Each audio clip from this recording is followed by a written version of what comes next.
Hey, everybody. Glad that you are here with me tonight. We're going to have yet another great late night conversation. Thanks for waiting a little bit later than usual because I had to go and cover some news. I'll tell you all about it. But anyway, let's have another great late night chat. Let's go. Spoken of the American century. I say that the century on which we are entering can be and must be the century of the common man. A radical redistribution of economic power. I mean, we know that racism is just a byproduct of capitalism. Everything would be all right if everything was put back in the hands of the people. We need a government that will make sure Americans are taken care of and organize the economy to serve the people, not the profits of a wealthy few. We now have the techniques and the resources to get rid of poverty. We got to start getting out there with the people. Get out of the movement and get to the masses. We need a government of action.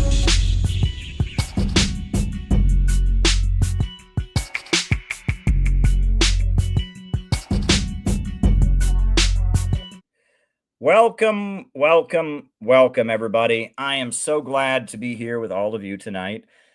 We are going to follow our usual format of first I give my opening remarks, and then from there, we do the roll call where I call you all out as I see you. Then from there, I answer your questions.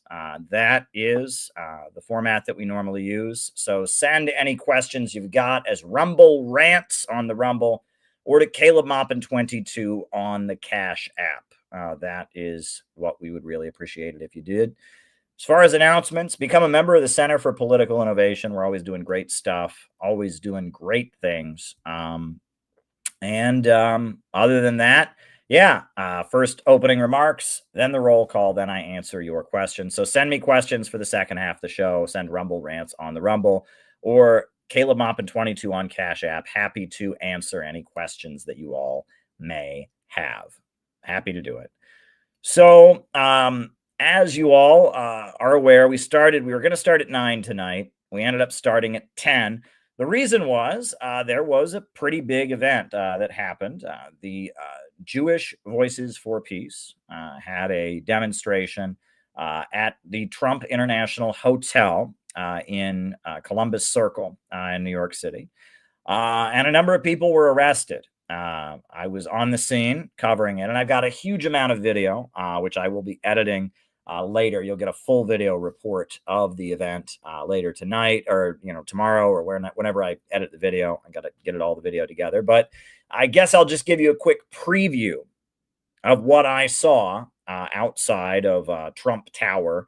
Not Trump Tower, but Trump International Hotel near Columbus Circle. I was just up there. I just came from there to here.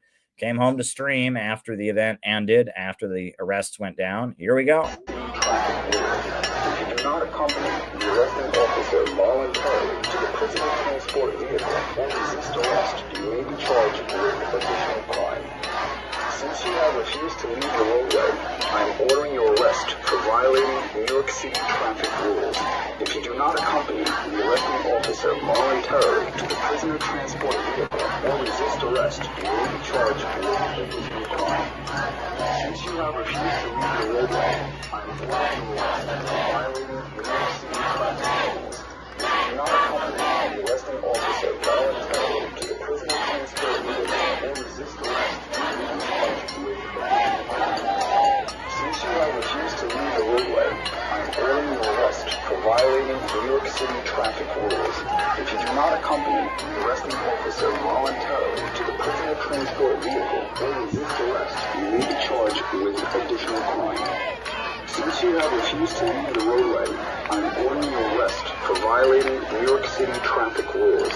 If you do not accompany the arresting officer voluntarily to the prisoner transport vehicle or resist arrest, you may be charged with additional crime. Since you have refused to leave the roadway, I am ordering your arrest for violating New York City traffic rules. If you do not accompany the arresting officer voluntarily to the prisoner transport vehicle or resist arrest, you may be charged with additional crime. Since you have refused to leave the roadway, I am ordering... Yeah. So yeah, that's what I saw. Got loads of video, interviewed some protesters, all of that. I'll edit all of that together and you'll see my full video report probably tomorrow. That'll go up. You know, it was certainly an impressive demonstration. A lot of very liberal synagogues that brought their people out. You know, the War Resisters League, you know, Tikkun Magazine, a lot of kind of liberal Democratic Party voices were there. Ruth Messenger, I guess, who's an important New York City politician, who's kind of a liberal Jew. She was there, and it was mainly symbolic. These were symbolic civil disobedience arrests, but they had very big numbers of people. It was announced on the Associated Press beforehand, and yeah, I mean, I admire what they did. They wanted to make a stand against Israeli crimes against the Palestinians, and they had a demonstration at Columbus Circle, and then they marched over to Trump International Hotel, and one by one they got arrested. You know, it was a pretty fair number of arrests. It looked like at least 20, maybe 30 people voluntarily got arrested. A very large crowd, maybe about 1,000 people came out to protest, and was quite a scene. And so check out the full video on the YouTube channel tomorrow. Now, the topic that I picked for tonight is, could the Russia-Ukraine war, or the special military operation, as they call it in Russia, could that be ending soon? And I think that it could be. And I certainly hope that. I've been hoping that since the beginning. You know, there are some encouraging signs. And I'm going to go over what those encouraging signs are tonight, kind of where we're at, various little things that have not been highlighted in the mainstream press. But overall, we're still in a shitty situation. Donald Trump got elected as the candidate who said he didn't care who won in Ukraine. He just wanted the killing to stop. A very admirable thing to say. He said he would end the war within 24 hours. That obviously did not happen. And it's good that Trump won on a platform of ending the Russia-Ukraine war, but he didn't actually do it. And we're in a very, very odd situation. And I'm going to talk about some of the latest developments that have happened. But before I do that, I think we have to just go over why we're here. And again, I'm going to show you an image that I have shown over and over and over and over and over again on this channel. And I'm going to keep showing it because the world needs to see it. And, you know, you should show it to your family members and to your coworkers and to your classmates and the people in your neighborhood and everyone you know. This is why the Russia-Ukraine war is happening. This is why the special military operation is taking place. In 2014, the United States violently overthrew the Ukrainian government in a coup called Euromaidan. They had a president, Yanukovych, who was neutral between Russia and the West, and the United States toppled him and brought into power a fanatically anti-Russian government in Kiev, led by Poroshenko. And there were all kinds of very extreme, violent organizations that admire Ukrainian nationalists who align with the Nazis, like Stepan Bandera and others. And after that happened, the people in the eastern regions at that point, Donetsk, Lugansk, Odessa, places like that, they voted to separate from the Ukrainian government. They declared independence. And so the Ukrainian government began murdering them, shelling them, bombing them, food blockades. It was horrendous. And that started in 2014. And Russia was asked by these forces to intervene and protect them. And Russia said no. And Russia facilitated the Minsk Agreement to make sure that Ukraine would treat these people right. And it would stop punishing them for speaking the Russian language. It would gradually let them reintegrate back into Ukraine, granting their rights. And Ukraine signed the Minsk Agreement, and they did not fulfill it. And these people kept dying, and they kept killing them, and they kept bombing them, and they kept murdering them for year after year after year after year, until finally, Russia had no choice but to move in and protect them. And that's what this war is about. And yes, at this point, those forces have joined with Russia. Russia held off. Russia didn't want them to join with Russia. It wanted them to reintegrate back into Ukraine as citizens with equal rights who could speak their own language. It wanted Ukraine to just stop murdering them. It gave Ukraine every chance in the world to just stop killing them. And the Ukrainian people voted for Zelensky, who said he would make peace and he would reintegrate these regions and he would de-escalate the conflict. He ran on a peace platform and he did the opposite. And again, it was 8 years that Russia waited for these people to be finally respected as human beings and finally stop, their dying at the hands of the US-backed government. And finally, Russia moved in. And that is why, I would like this war to end. But the idea that Russia is just going to say, all right, these people, they're on their own. The idea that Russia is going to just hand these people back to Ukraine after all that they've been through, after so many people have now died in the subsequent conflict, after millions of them have fled into Russia as refugees, the idea that Russia would just walk away from these people after holding off defending them for quite some time, after giving Ukraine every chance in the world to reintegrate them back into Ukrainian society, the idea that Russia would just walk away, that's not going to happen. And that is not a realistic vision for ending the conflict. And those who are familiar with the situation understand that. People who watch CNN, people whose understanding of the conflict comes from what they saw on MSNBC, they're obviously not going to understand that. But there are people in the Trump administration, like Tulsi Gabbard, like Wickoff, Trump's negotiator, who do understand that the only way this war is going to end is if there is safety for these people. Do these lives matter? Since 2020, U.S. media has said Black lives matter. They have said that, Latino lives matter. They've said that Jewish lives matter. They've said that blue lives matter. They've said police lives matter. They've said that, all kinds of lives matter. Well, don't the children of Donbass, don't they matter? Don't the Donetsk People's Republic and the Donetsk children and the Lugansk children, don't the children of Odessa, don't their lives matter? That's really what's at stake here. And there's going to have to be a resolution of the conflict that assures that these people that tried to be part of Ukraine and Ukraine didn't want them, and then they voted to join with Russia, that they get to remain as part of Russia and they get to speak their language and they get to be part of the Russian Federation that they voted to join.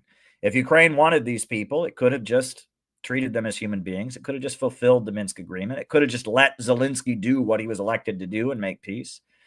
And that's not the case. And that's what this war is really about. This war is not, the Russian president had a bad day and wanted to kill some Ukrainians. This war is not expansionism. Oh, Russia is an empire. That's not what's happening. This war is about these folks being killed for 8 years straight. And I'm going to talk about the latest developments. I'm just going to go over some of the latest developments in the conflict. But it's not just these people that are dying. Russia is being subjected to terrorism at this point. Drones are hitting apartment buildings. People are being killed. And we just need to go down the line of what Russia is facing at this point and what Russia is standing strong. And if you have at all an objective assessment of the situation, you have to understand that the Russian president is a political, geostrategic, economic genius. Now, you say, well, Caleb, that's crazy. How can you say that? Everyone knows that Putin's a dictator. Everyone knows Putin's crazy. Look, what Russia was in the 90s, after the fall of the Soviet Union, and what Russia is today, that is an economic miracle. He wrote his college thesis about how to reinvent Russia's economy by putting oil and gas under public ownership and using state-controlled energy corporations, national champions, to reboot Russia's economy. It was absolutely genius, and he put it into effect. And now Russia is an energy giant. But in response to Russia restoring itself economically and becoming an energy giant, we have seen an unprecedented amount of vicious attack on Russia. But the Russian president has held the nation together. And at this point, Russia remains strong. Since the special military operation began, they have thrown everything they possibly could at Russia. And Russia remains a solid block. And that comes from the brilliant leadership of their president. And you can not like him and you can agree with U.S. propaganda against him and all of that. But if you can't recognize that Russia has been beating the odds consistently and pulling itself up and marching forward in a very dramatic way since the 1990s, since 1999 when the Russian president came into power, if you can't recognize that, you're deluding yourself. The Russian president is a brilliant, genius statesman. And what he has accomplished, first by rebuilding Russia's economy and now holding Russia together and continue to let Russia expand economically in the face of this onslaught, is absolute brilliance. Now, just today, the Washington Post was complaining about how the sanctions on Russia since the special military operation began have had no impact. They're frustrated by the effect of the sanctions. They're not doing anything.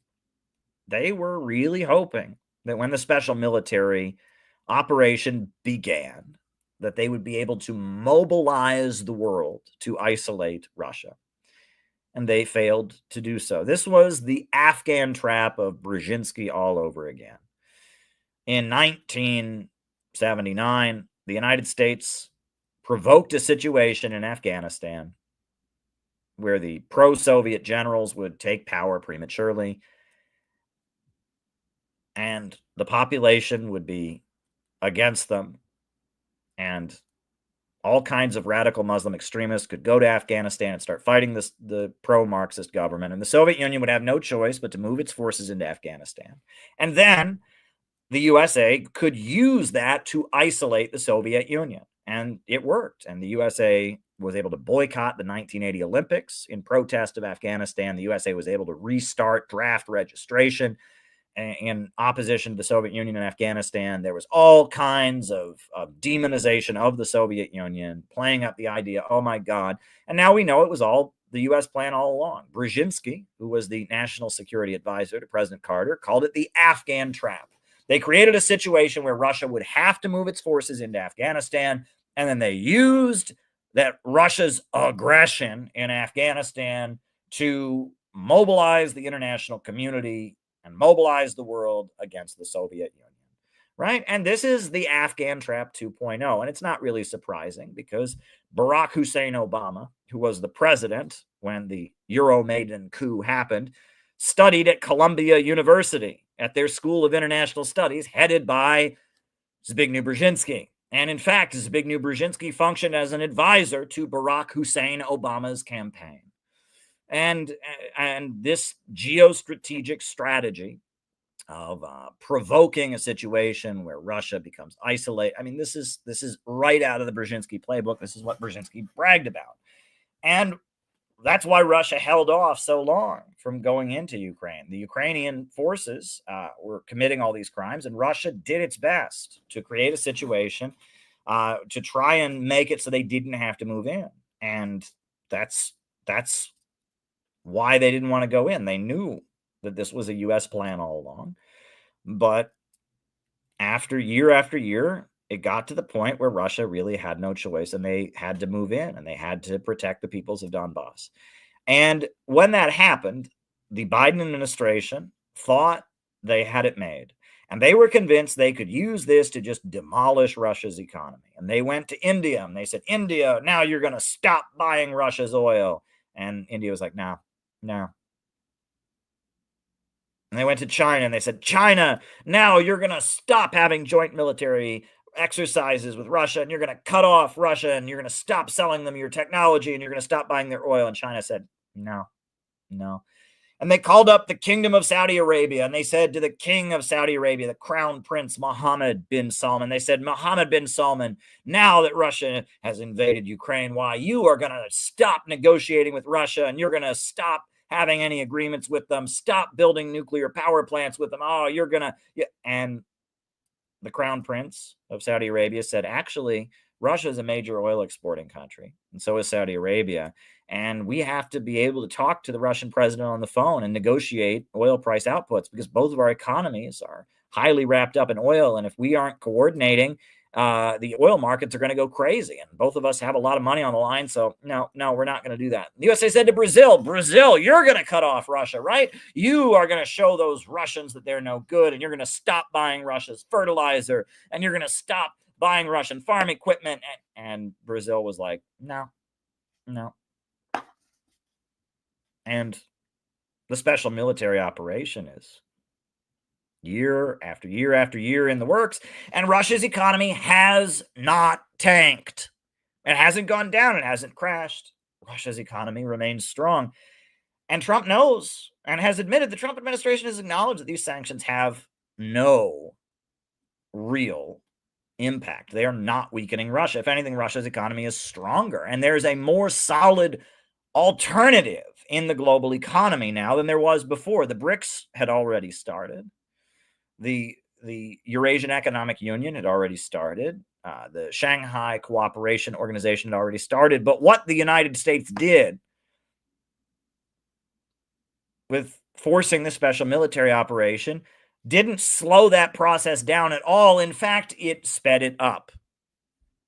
And the alternative world economy is getting stronger as a result of the failed attempt by the United States to isolate Russia economically following the special military operation. Now,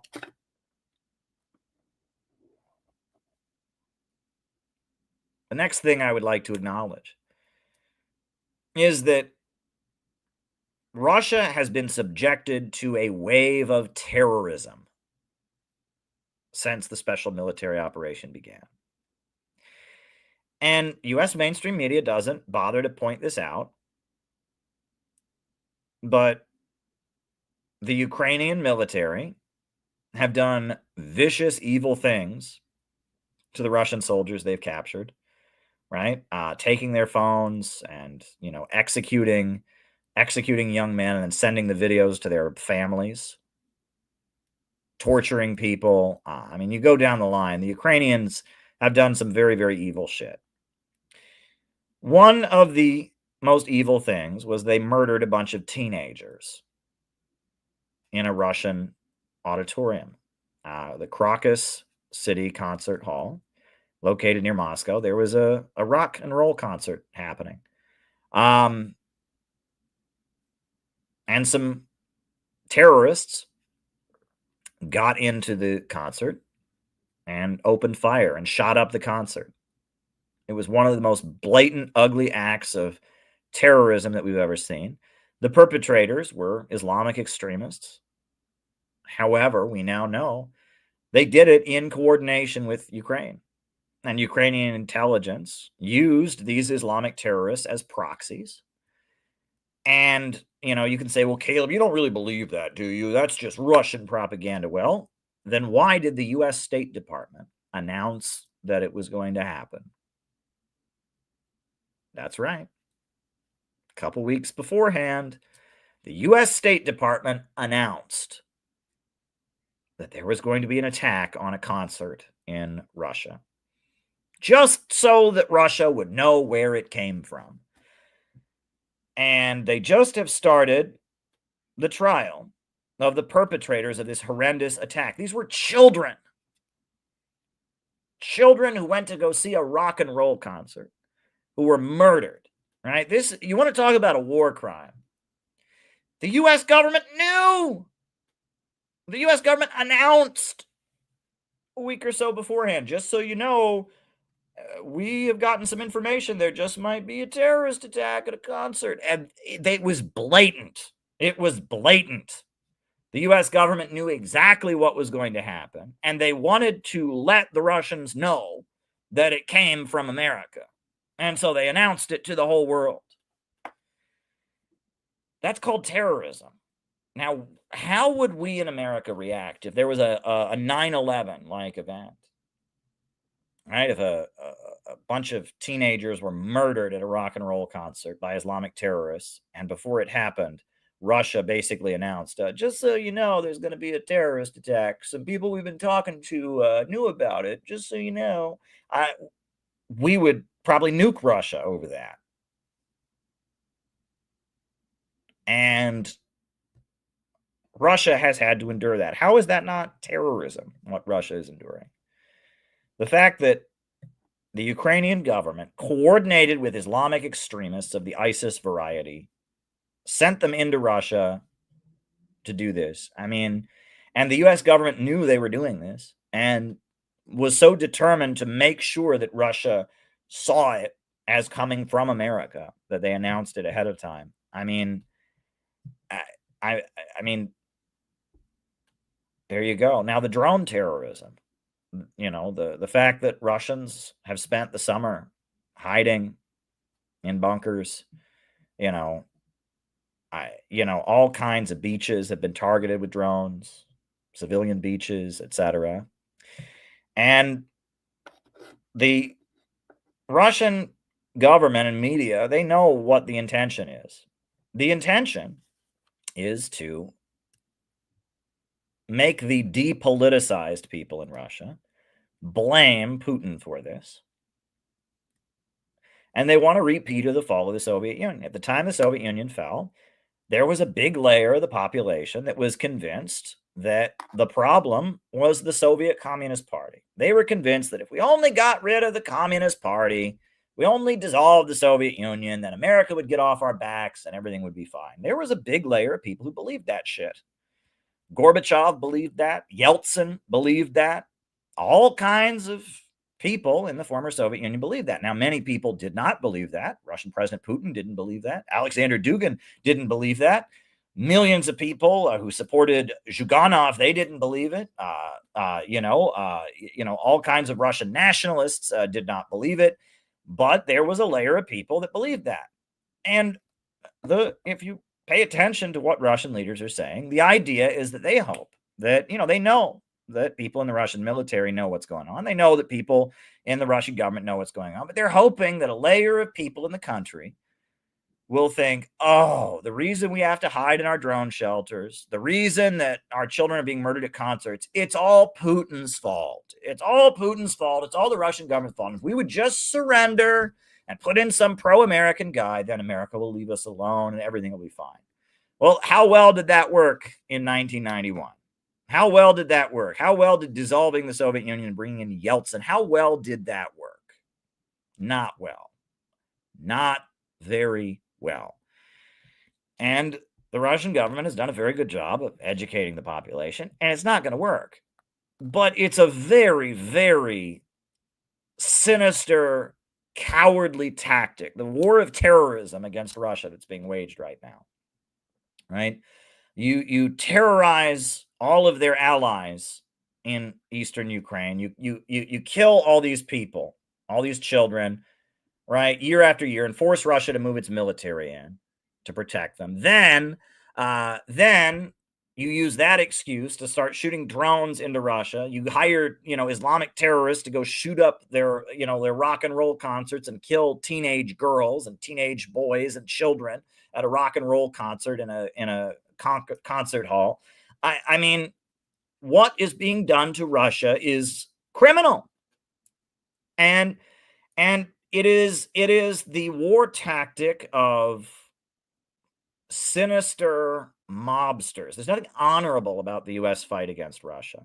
The way the USA is using the Ukrainians as proxies and throwing their lives away, the way terrorist attacks against children are being perpetrated, the way, civilians are being targeted in the hopes that it'll demoralize the population. It's sinister what's happening. And it's not working. The sanctions are not working, and the terrorism is not working. Russia is not going to surrender. And the international community is not going to isolate Russia. The whole new economy in the world, the BRICS, no, they're going to keep buying Russian oil. It's not going to happen. And if anything, leaders like Modi, who are important kind of go-betweens between the USA and the BRICS, they're just getting angrier. Trump putting sanctions on India, that's stupid. That's going to hurt the United States. India will survive. Marjorie Taylor Greene, who is, when it comes to international issues, is the best member of Congress, except for maybe Thomas Massie. Her and Thomas Massie are the two best voices in Congress when it comes to international issues.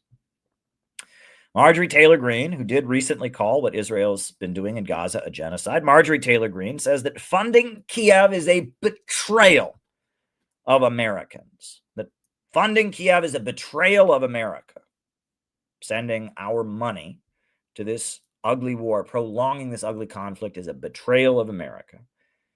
And that's downright awesome. And Marjorie Taylor Greene has also hinted that she may be leaving the Republican Party. Thomas Massie is being treated like an enemy by the Republican Party, by the Trump administration, but Elon Musk has started funding his campaign. Marjorie Taylor Greene is increasingly being marginalized in Republican circles for her foreign policy stances, and this is getting interesting. This is getting very, very interesting, and I don't know what's going to happen. I'm hearing September.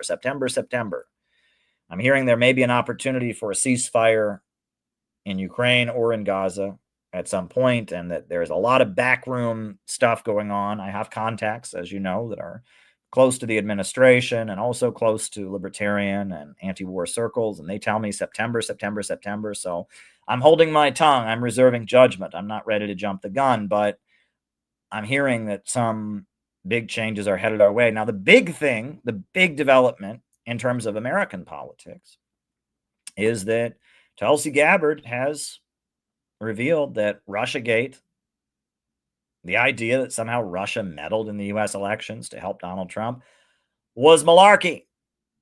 It was total malarkey. And Barack Obama made it up. And twice during, before and after the 2016 elections, the intelligence community came forward and they said, nope, the USA is not being, interfered with, having our elections interfered with by Russia. It's not happening. It's not happening. Russia doesn't favor one candidate. Russia's not supporting Trump. Russia is predicting that Hillary Clinton will win. And sanctions were put on Russia in response to so-called meddling in the U.S. election. And millions and millions of dollars of taxpayer money was spent hiring Bob Mueller to investigate and drag all kinds of people before Congress and subpoena people. And there was nothing behind it. And it was all a fraud. So now we've got the documents, the smoking gun showing that it was all a fraud. And the Department of Justice has formed a task force to prosecute people for this. And they have announced that there may be indictments very soon for the Russiagate hoax. Now, that's big. That's big. It's big for a couple reasons. First of all, they tried to put Trump in jail to prevent him from running for president. So would we be surprised if Trump were to put Biden in jail, put Obama in jail? I don't think we should be surprised by that. They tried to put him in jail. However, the issue isn't just Trump versus the Democrats. The issue is they didn't just frame Trump and perpetrate a hoax on Trump. They framed Russia, and they used it to inculcate anti-Russian propaganda, most specifically into their own side. Right? Leftists tend to be more anti-war. Leftists tend to be people that, historically are less in favor of hostility. But the Russiagate hoax was used to psyop leftists into making them just completely regime change hawks. because, oh, Trump bad, Russia bad, and so the Democrats perpetrated this lie that Russia was in a conspiracy to get Donald Trump elected. They perpetrated that lie. They used it to put sanctions on Russia. Why are those sanctions still in effect? If the reason for the sanctions is proven to be a lie, those sanctions should be lifted. That's how these things tend to work, folks. That's how these things tend to work. On top of that, the entire U.S.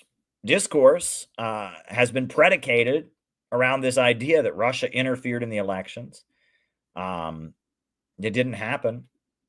We are entering a period where, this should be a big game changer, but the focus shouldn't just be on that Trump got smeared and Trump got subjected to lies. The focus should be on the fact that they used those lies to build up U.S. public support for hostility to Russia, for what's going on now, for setting the stage for the Ukraine war. That is what needs to be understood. Now, as far as further developments, Trump's negotiator, Wickoff, is headed to Moscow. And that's a good sign. We've heard some recent statements from the Russian president that there are actually developments toward peace happening behind closed doors that can't be disclosed right now. And that's good. Trump has set some absurd deadlines and some promises of crazy sanctions that are absurd and would wreck the world economy. And Russia has said that a meeting between Zelensky and the Russian President Putin is actually on the table, which is very interesting. That announcement is very, very interesting. Why would the leader of Ukraine and leader of Russia meet if not to sign a peace agreement? I mean, generally leaders of two countries that are actively shooting at each other don't meet unless there's an agreement being made. So the fact that Russia is now floating the idea of the Russian president and the Ukrainian president meeting face to face, that's big. And that says to me that there's a real possibility that this war could end, but I can only hope. I don't know. I really don't know. I can tell you one thing, it's not going to end with Russia just saying, all right, Donetsk, Lugansk, Donbass, go back, be part of Ukraine. Our bad. That's not going to happen. So that won't happen. The other thing is that Trump, as far as I can tell, he wants to end this war in a way that he will not be castigated for it by the mainstream media. And that doesn't exist. They're going to accuse him of selling out to Russia. But it appears to me that the release of the Russiagate documents that Tulsi Gabbard has put into effect, the release of those documents enables Trump to more effectively end the war in Ukraine, that he can do so with paper to hold up showing that he did not win because of Russia, right? That the Russiagate stuff was a fraud against him. So that helps Trump significantly, that those documents are out there. The other thing is that both Zelensky and Netanyahu, they are two world leaders who need war. Because the second that the war ends in Gaza, Netanyahu's out. And the second the war ends in Ukraine, Zelensky is out. Zelensky's government wants him gone, and Netanyahu's government wants him gone. They are both dependent on the war in order to stay in office. And that's fucked up. That alone is a reason to impeach them. If you have a leader who is determined to keep a war going because they know the second the shooting stops, they're going to be voted out, they shouldn't be in office. I mean, that's just pretty basic, right? I mean, if you have a leader who needs a conflict, needs a war to keep going for their own political reasons, they need to not be there. And that's Benjamin Netanyahu, and that is Volodymyr Zelensky. They need to be gone. They need to be gone. And, there's not much more to say about that. They need to be out of there. And Zelensky, I mean, the amount of corruption that exists in Ukraine, the amount of of money that is poured into Ukraine, and you know, read the revelations that have come from Seymour Hersh and others. I mean, Ukraine was listed by the United States as one of the most corrupt countries in the world. And then they forgot about that. Mainstream media just conveniently forgot about that after the war in Ukraine and the demonization of Russia started up. They forgot how notoriously corrupt Ukraine is. The fact that Americans were just being, you know, bilked, donate to Ukraine, donate to Ukraine. I actually stepped up and said, do not donate to Ukraine. But, you know, and I was attacked for that by BreadTube. Oh, how can he say that? Don't help Ukraine, you know. But the reality is that, you know, all that money that was pouring into Ukraine was not going to help people, And a lot of it was going into the pockets of Ukrainian oligarchs, and a lot of the weaponry that the USA sent to Ukraine has already ended up on the black market and in the hands of terrorist groups and organized crime. And oh boy. And we're going to look back on this, and we're going to see the war in Ukraine as a giant money laundering operation, as a gigantic waste of human life. I mean, they're dragging every last Ukrainian man off the street. Every old man, every young boy, they're dragging them off the street. Have you seen some of the video lately? I mean, I mean, there's so many videos of Ukrainian men being dragged off the street for military service. This is one of the latest ones.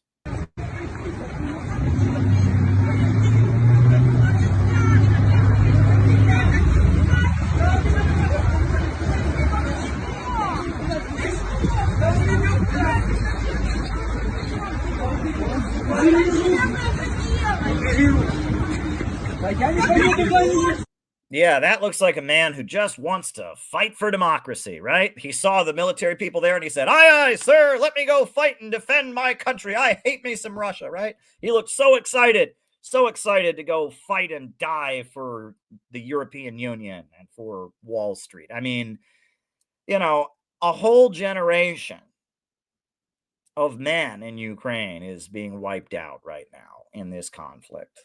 You know, their bodies are being thrown at Russia as a weapon of the West against Russia as a rising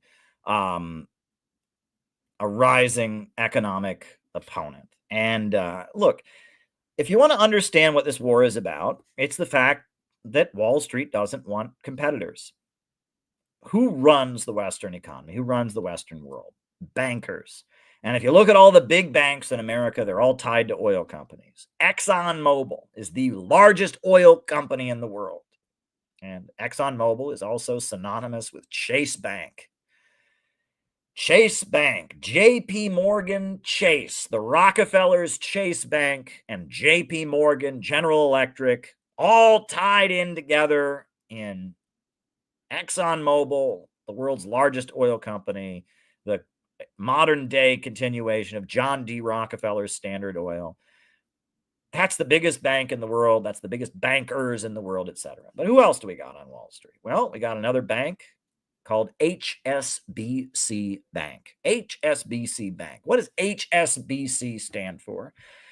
Stands for Hong Kong Shanghai Banking Corporation. It is an international bank created by British monopolists, the Rothschilds, in order to dominate the economy of China.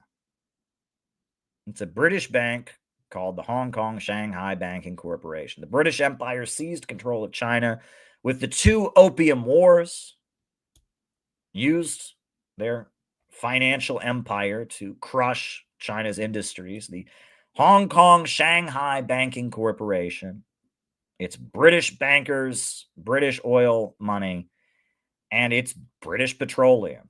HSBC Bank and BP, British Petroleum, are pretty much synonymous. And of course, there's Royal Dutch Shell. Right? And there's Chevron. And if you look at the big money that dominates the Western world, it's oil bankers. And those oil bankers don't want competition.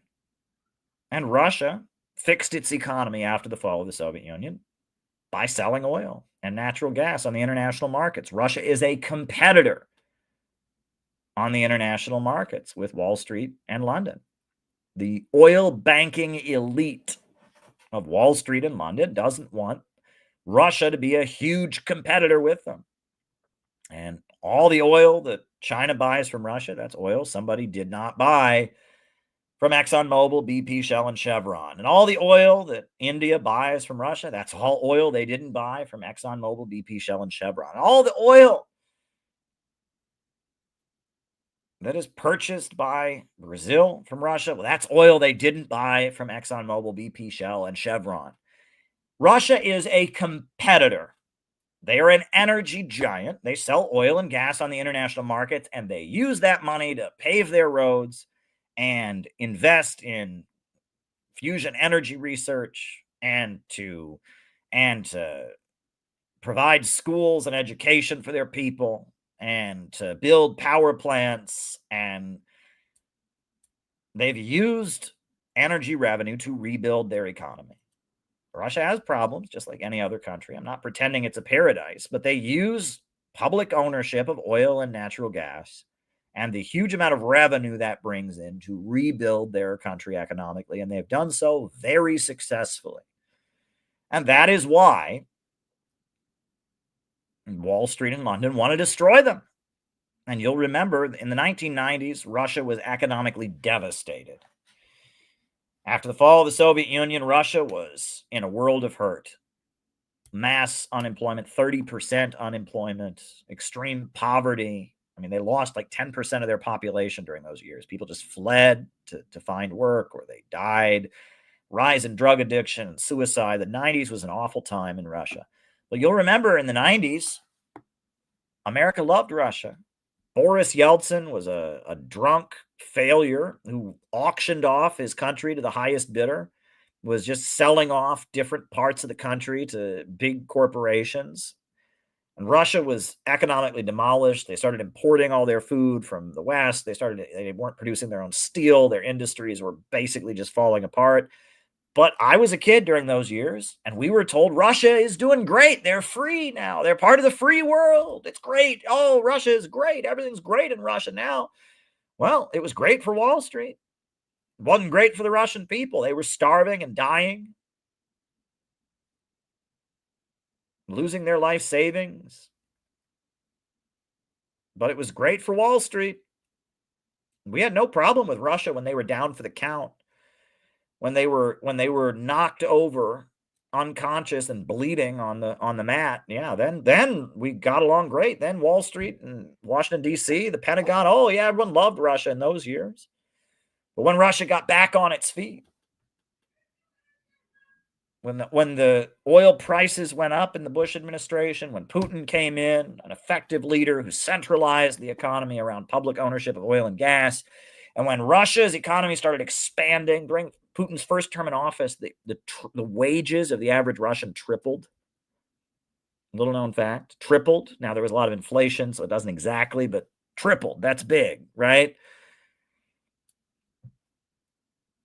And now that Russia's got its strength back, and it's a competitor, now that Russia can punch back when they get punched, now that Russia can make a lot of money selling oil and gas, now they hate Russia. And they are determined to tear Russia down so that they can stay at the top. And that's what this war is about. This is imperialism. Capitalism in its monopolistic stage. The rule of the world by big banks and corporations. That's what this is.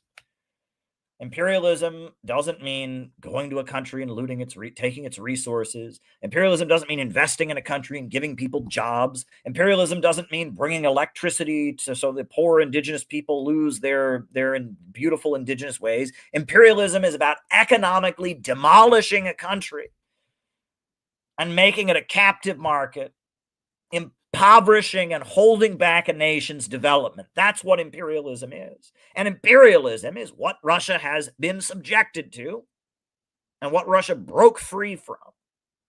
The 1917 Bolshevik Revolution eventually led to Stalin's 5-year economic plans.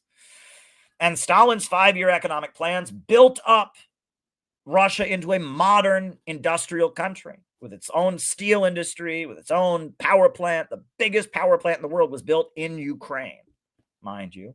The Donetsk, the Dnieper Dam in Ukraine, that was built by the Soviet Union. It was at that point the world's largest hydroelectrical facility. Wiped out illiteracy, eventually invented space travel, invented the AK-47 rifle. Economic miracles were achieved by the Soviet Union. The Soviet Union was not part of the Western imperialist system, and it built itself up. And after the Soviet Union fell, Russia was economically looted and torn apart. And then Putin got back in and he fixed their economy and he built and he constructed. And now Russia is a strong, powerful country once again. And that is what the Wall Street monopolists cannot stand. They cannot stand it. They cannot stand it.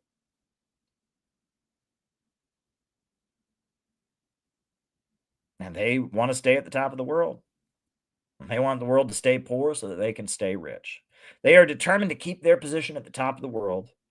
They can't stand China rising up and building its people up. They can't stand Russia doing it. They can't stand Iran doing it. They can't stand Venezuela doing it. They can't stand any independent country.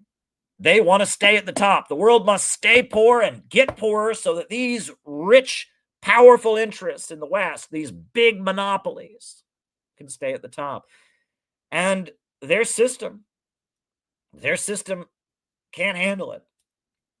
And that's why they're sitting up there, and they're not just plotting World War III against Russia and China. They're also plotting to make us all live in pods and eat bugs. They're also plotting to make sure we don't have children and increase the population. They're plotting to drive down living standards and impoverish people. They are plotting. They are plotting anything they can do to force the world to be poorer, to force down living conditions, force down productivity so that they can stay at the top. Imperialism is degrowth. That is what imperialism is. And don't have any doubt about it. We don't invade countries so that they can start developing. Bullshit. Look at all the countries the USA has attacked. Do they get stronger economically? No. Libya used to have the highest life expectancy on the African continent. Muammar Gaddafi had built the world's largest irrigation system, the Great Man-Made River. And now Libya is down for the count and impoverished. People are drowning in the Mediterranean trying to get out. No, the USA did not invade Libya to invest there, to stabilize Libya. The USA destroyed Libya, the most prosperous country on the African continent, and reduced it to rubble because it was a giant oil exporting country that was a competitor. That's why they destroyed Libya. And that's why they destroyed Iraq as well. Iraq was a competitor, an oil-producing country. And look at Afghanistan. 20 years the USA occupied Afghanistan. And Afghanistan did not get one bit more stable. The U.S. occupation of Afghanistan made it more unstable. It brought back the heroin trade, the poppy fields. Half the heroin in the world comes from Afghanistan. They brought back the poppy fields. They brought back the contending warlords battling for power. Imperialism. The U.S. occupation of Afghanistan did not make Afghanistan more stable. You can go down the line. All right? When Hillary Clinton overthrew the elected president of Honduras in 2009, Hillary Clinton's State Department arranged a coup in Honduras against Manuel Zelaya, the populist president. And what happened? Did Honduras become a booming center of Western investment? No. It became the murder capital of the world. It became drug-infested, narco-infested. I'm telling you, imperialism is degrowth.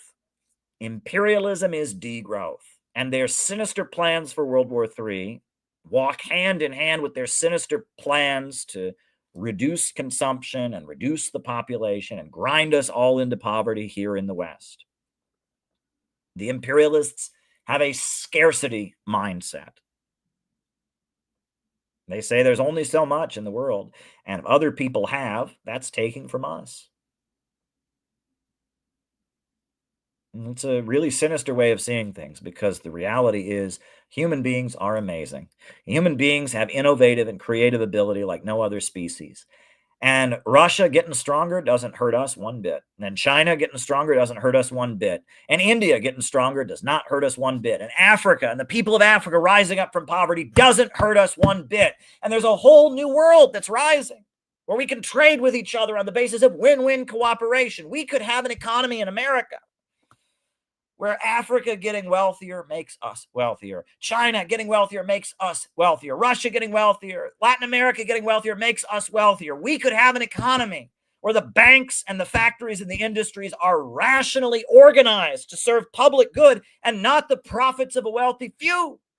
And we could be part of a rising tide that lifts all boats. But doing that requires taking them out of power. It requires getting Wall Street and London's grip over economy. The banks and the big monopolies and the oil corporations have got to be broken. We need a government of action that will fight for working families. We need to break the power of the big monopolies, and we urgently need that. It is urgently needed that we have a government that is pro-growth and pro-humanity and invests in people and communities and pushes back the power of Wall Street. That is what is urgently needed. That is the only way forward. It's the only way forward. And we need a government of action that will fight for working families. We need a government of action that will fight for working families. We need a government of action that will fight for working families. We urgently need that. A government that will break the power of the big monopolies, a government that will invest in communities, a government that will organize the economy to serve the people and not the profits of a wealthy few. We need to build an anti-monopoly coalition. Small business owners, lower level capitalists, working families, all kinds of people have a real interest in seeing a new America that is a pro-growth America that is tied in with the pro-growth economy rising around the world. And that's what the Center for Political Innovation advocates. We are opposed to globalism, imperialism. We are opposed to the war machine and the big monopolies that drive it. That's what we're all about. We want a society where human labor power and human creativity is invested in, and wealth and innovation is unlimited. And we no longer have accumulation through destruction. That's the period we're living in. Destructive accumulation, where the very, very rich are making more money by destroying. It's fascist economics. We need to oppose that. We need pro-growth, pro-community, pro-American, pro-working family economics. And the Center for Political Innovation is working very, very hard to build a community dedicated to spreading these ideas. And that's what our organization is all about. And you should join us, and you should get involved in our efforts. We're popularizing the great African leader Ibrahim Traore. We've written a book about the Houthi movement in Yemen. We just had a great conference in Chicago. I'm still editing video from all the great things we did in Chicago. Great things are happening, folks. And you can be part of it. And we're building a movement here. And I'm glad that you've tuned in. So now we're going to do our roll call, and then I'll answer any of your questions. And then I'll say goodnight. So names and locations. Names and locations. I will call you all out as I see you. Names and locations. Who is with us tonight? Names and locations. Who's with us?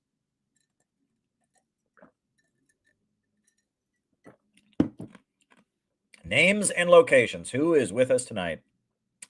Names and locations. Who's with us? Joshua Tree, California. Kinkle, welcome, welcome. St. David's, Bermuda, Restless Native. Ryan Clark in Kansas City. Alex in Brazil. John McCarthy in Chicago. Jacob in Wisconsin. Scott in Maryland. Zeno from Frisia in the Netherlands. Diana from Orlando, Florida. Kew Gardens, Checkpoint Charlie. Rise from Adelaide, Australia. Jenny in Cincinnati. Jeff in Delaware. Ed in Louisville. Little in Sacramento. Singapore. Luca.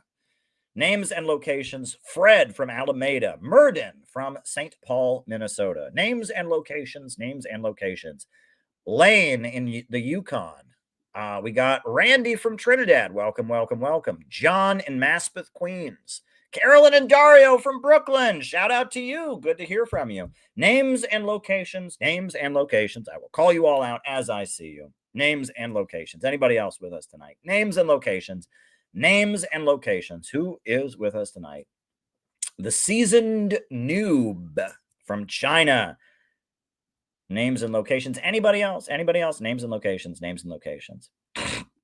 Names and locations. Anybody else? Now, the way we're taking questions, right? We've been demonetized by YouTube, which absolutely sucks. But the way we do take questions is you can cash at me at CalebMoppin22, or you can send me a Rumble rant on the Rumble. That would be great as well. I am looking into other platforms. You know, I obviously want to stay here on YouTube as long as I can, even though it's not monetized. I also would like to, stay on the Rumble, because Rumble's where a lot of great anti-establishment, anti-imperialist voices are. Right now, this is also streaming on my personal Facebook page, but we might start doing Kick. I'm looking into Kick. I don't know if it's the right thing to do. Kick is an app that has kind of a slimy reputation. But at the same time, it might be where we could, I'm not making very much money off this channel right now, by the way. So anything you can send on Rumble Rants or Cash App is really helpful, because I'm really making very, very little money on this channel right now. But that's okay, because I'm here because I believe in this, and we're building a community. We're not trying to win the internet. We're trying to actually build a community, and we've just had a great convention in Chicago that was absolutely tremendous. David Fox was there, gave a great speech. It was great, and Auckland, New Zealand. So yeah, send some questions. Get me talking in the second half of the show here. I saw that there's a number of Rumble rants that have already come in. Leo Messi, Penny Arcos, and some others. But anything else would be greatly appreciated, because with your questions, I can get talking, etc. I am going to edit the video from the Jewish Voices for Peace rally that I was at this afternoon pretty soon. That'll go up soon. And we're just doing the best we can, right? It was the greatest convention of all time. It was. And we got more video to edit from that. David's speech is coming up. So is this speech of Jeff Young, the speech of Keith Preston. Gavin's speech was very meaningful and beautiful. And, there was a dance by Gabby and Penny. They did a beautiful dance. And we're going to have the video of their beautiful, beautiful dance. We got a lot of good stuff, And there was some other stuff that went on. I'm still editing from the Chicago sessions. Wanted to show you all a video from the Chicago sessions that went up, right? So the Chicago sessions were the day after the CPI convention. It was the day afterwards. We gathered and we had kind of a social. We had a nice meal that was catered. And then we, after the catered meal, we had a Q&A discussion. And Gabby, she got up during our Q&A discussion, and she gave some very insightful and beautiful remarks. And I'm going to show Gabby's comments from the Chicago sessions. I'm gradually putting up all of the videos from the Chicago sessions. But yeah, this is Gabby's comments during the Chicago sessions. So we'll put that on. But yeah, if you all have any questions, you can put them on the Rumble, or you can send me Rumble rants. More questions, get me talking for longer. So here we go. Here is Gabby's comments from the Chicago sessions. And we did the African with the bullhorn. As I say, do you think I would want to be out there on a Sunday in the hot weather doing things like this? I don't have a choice, I have a son, I bet you guys have family out there, and it's like that affects us personal. I find it personal. Once the politicians do things and move differently like Trump did, now my brother doesn't have a job. He lost his job. Now he's back to zero. And I'm doing it for my family. I'm doing it for them. They think I do this because I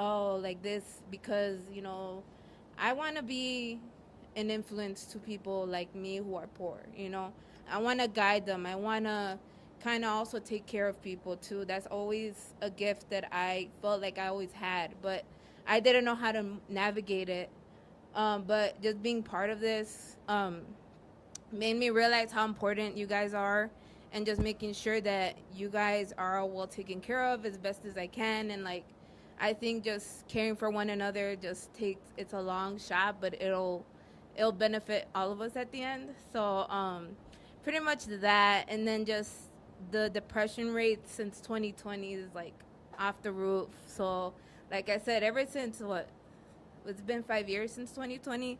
I don't think none of us are mentally normal. So we got to just learn to be patient and learn to, I might be mad at somebody or something, but just get over it and like just move along. And I kind of admire all of you guys as well, because you guys do a lot too. So I want to acknowledge that too, and I want to learn like from you guys as well, and then learn you guys. I could teach you guys with what I could.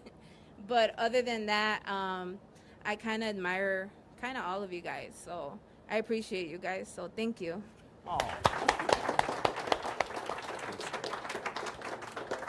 Well, Gabby, you are the model in so many ways. I remember 3 years ago in Chicago, we had a conference, and you were there with the Z. Do you remember that? Yeah, and you were with the Z, holding up the Z to support Russia and Ukraine. And, this kind of movement is made up of people, and it is about what you said about caring for each other. That is so much of what we are doing. And when you talked about the depression and all of that, there are so many people, and if you're one of these people, don't feel any shame about it.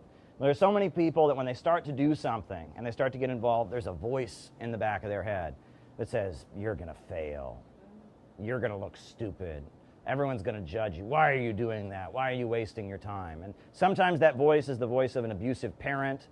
Sometimes it's the voice of a bully or an older sibling or a younger sibling maybe that was harsh to you. And that a lot of people are battling against a voice in the back of their own head that is trying to demoralize them, trying to make them more hopeless, trying to make them feel like they're not going to succeed. And they're battling against that voice.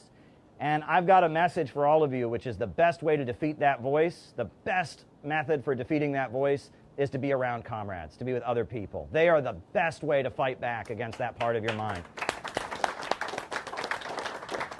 And the reason they had us all on lockdowns that now we know were medically unnecessary, that killed more people died from the lockdowns and the depression of the lockdowns than from COVID. I mean, the reason they did that is they wanted us all atomized and isolated so that we would have to be fighting that voice all by ourselves, alone, maybe with the demoralizing internet next to us and all of that. That's what they're trying to do. But the best way to find strength and validation is to be in an organization with other people. And that's why in real life events are really important. That's why I do not want CPI to be an online organization. We need to be here for each other. And the atmosphere at the 7-day program and the way whatever disagreements we've had, we've been able to talk them out patiently with each other, and the way we've kind of come together and tried new things and experimented, that's what it means to be human. That is life. So Gabby, we love you. And you have been so amazing. CPI Chicago wouldn't exist without you. So thank you for everything you've done. Thank you. Yeah, that was the Chicago sessions. I mean, it was just a love fest for our organization and our anti-imperialist, anti-globalist method. Now I'm going to answer people's questions. So send me some questions. Questions can be sent via Rumble Rants or to Caleb Maupin 22 on the Cash app. And questions are always appreciated. Support this channel, support what I'm doing. I still have a lot of people to pay back from the convention. If you're one of those people, hold up. I still owe a lot of people, so anything you can send would be appreciated, because that great convention we had, I mean, a lot of great things are happening, but a lot more is still to be edited, but I still owe a lot of people, so any contribution would be greatly, greatly appreciated. All right. So let's start doing questions. Leo Messi says, why is India so weird? Like, oh, we're pro-Soviet, pro-Russia, but fuck China. Oh, Leo, you can't say that about people's countries. First of all, you got to watch what you just said there, right? India is a huge country. It's got millions of people in it. And, when you say, why is India so weird? Look, there's a lot of people in India, and you just insulted all of them. Don't do that, right? You got to be careful how you talk about these things. That's not political correctness. But what you're really asking is, why does India geopolitically take different, stances. Well, the first thing to remember about India, right, is so India, they never had a socialist revolution. It's a capitalist country. However, they were, coming out of the Second World War. They got their independence, and there was a big communist movement in India. And so they elected kind of a popular front government in India that courted investment from the Soviet Union, and talked about maybe having socialistic policies, but it didn't really happen. They didn't have a full revolution, but they had various kind of popular front governments during the Cold War. And then when the Soviet Union and China divided, the Soviet Union was investing in India. They built steel mills in India. They provided aid to India, etc.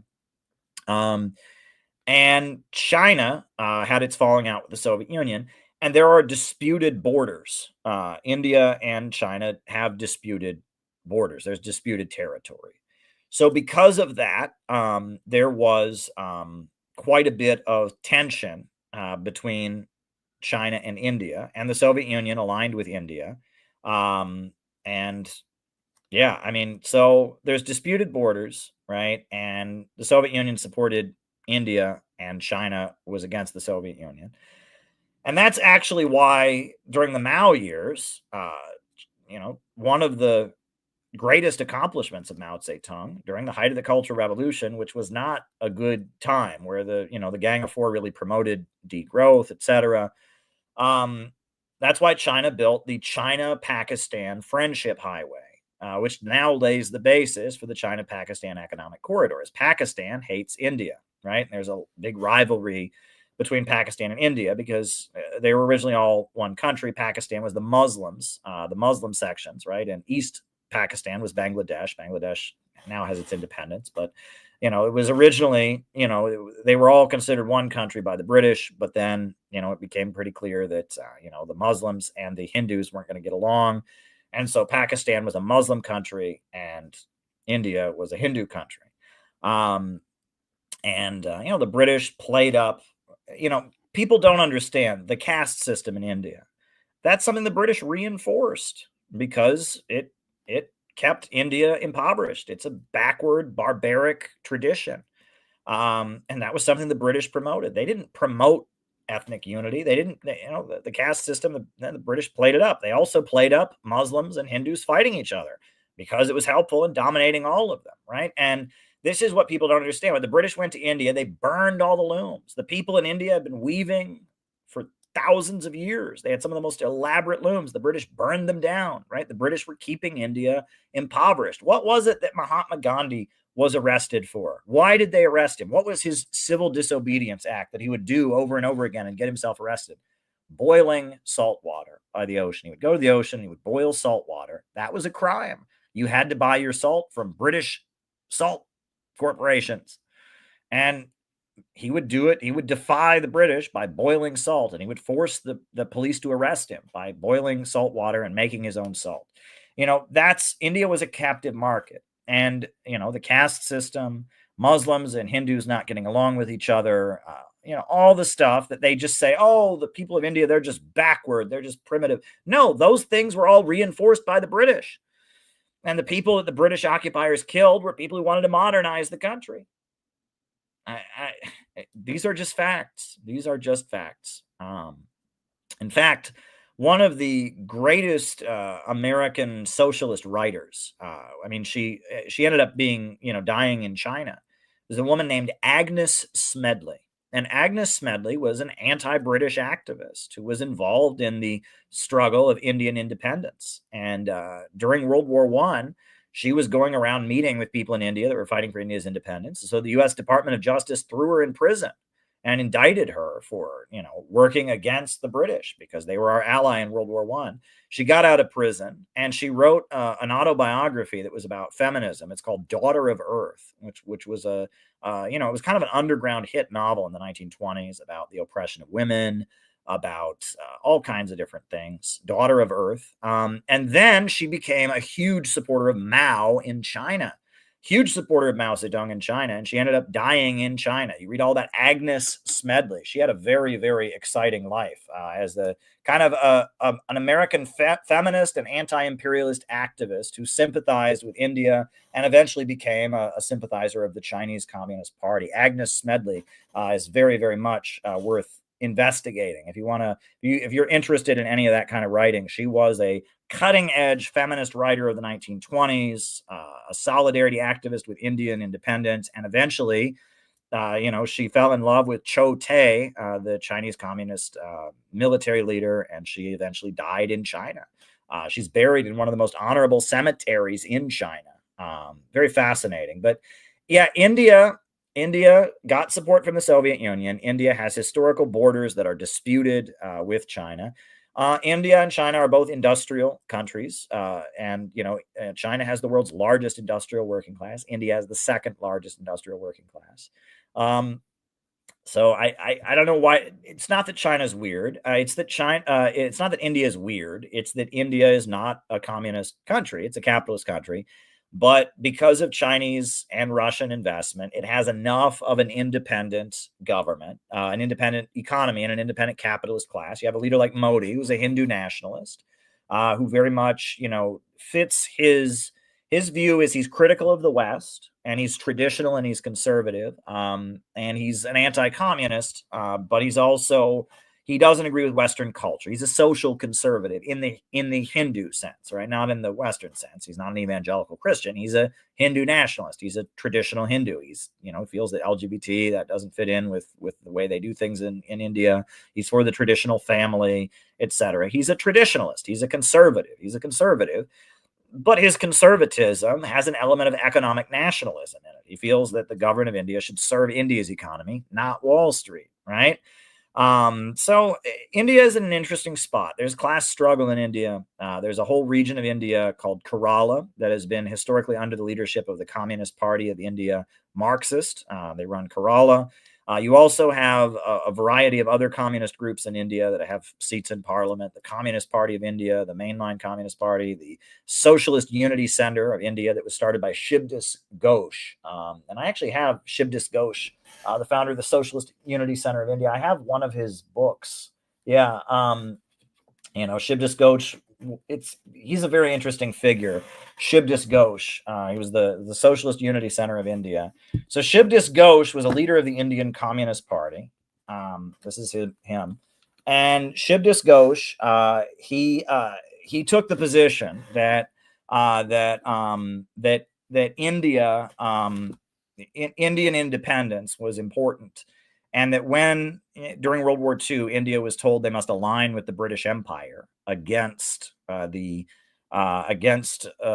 Nazis, he said no. He said, "Look, I'm an Indian nationalist. I'm fighting for India." So he broke away from the Indian Communist Party, he and his followers, and they got money from Japan, and they fought the British Empire during World War II, and they built a renegade communist organization. And they were kind of hated, right? They were canceled and hated by the Indian communists as fascist sympathizers, the same way Gandhi was too. Gandhi was somewhat sympathetic to Hitler because he was against the British Empire. And that's a lot of people in the developing world. The British, the Holocaust hadn't happened yet, right? But what the British Empire had done for 200 years had happened yet. And I mean, the British Empire were the Nazis before the Nazis, right? What they did in India, starving people, what they did in Bangladesh, what they did in Ireland. I mean, the British Empire were the murderous, bloodthirsty empire that existed. And Hitler was just this German guy who opposed them. And if you were in the third world and you were fighting the British Empire, there were a lot of people in Kenya, there were a lot of people in India, there were a lot of people in Latin America who were like, hey, we don't like the Americans, we don't like the British, that Hitler guy's not so bad. They were wrong. I don't think that was correct, right? And the Palestinians, they always bring up that one leader, that one Palestinian leader, right? And makes sense. I mean, because, the British were the most brutal empire in human history, as John McCarthy has pointed out. And because of that, they wanted to fight the British. So Shivdas Ghosh, he fought the British during World War II, got money from Japan to do it. After World War II, he had his own communist group that had a falling out with the Soviet Communist Party. But then he met with Mao. When China and the Soviet Union had their falling out, he became a supporter of China. And so they're a communist group in India that exists, Socialist Unity Center of India. and they're just they're a big communist group in India, and there's the Socialist Party of Bangladesh. There's the Worker and Peasant Party of Nepal, and they're like a whole layer of communists in that part of the world that come out of the tradition of Shibdas Ghosh. It's actually very interesting, and that goes to show you a lot of times these political splits. I don't think Shibdas Ghosh was a bad person. I think Shibdas Ghosh, just kind of like Michel Aflaq in France, or in Syria. Michel Aflaq was an Arab, and they told him, don't fight the French because we got to win World War II. And so he said, I'm starting Baathist Arab socialism. And a lot of times these splits that happen are not about that. There's also in India, you have the Naxals. The Naxals, they started out as genuine, like Maoist communists who were trying to wage a guerrilla war in the countryside.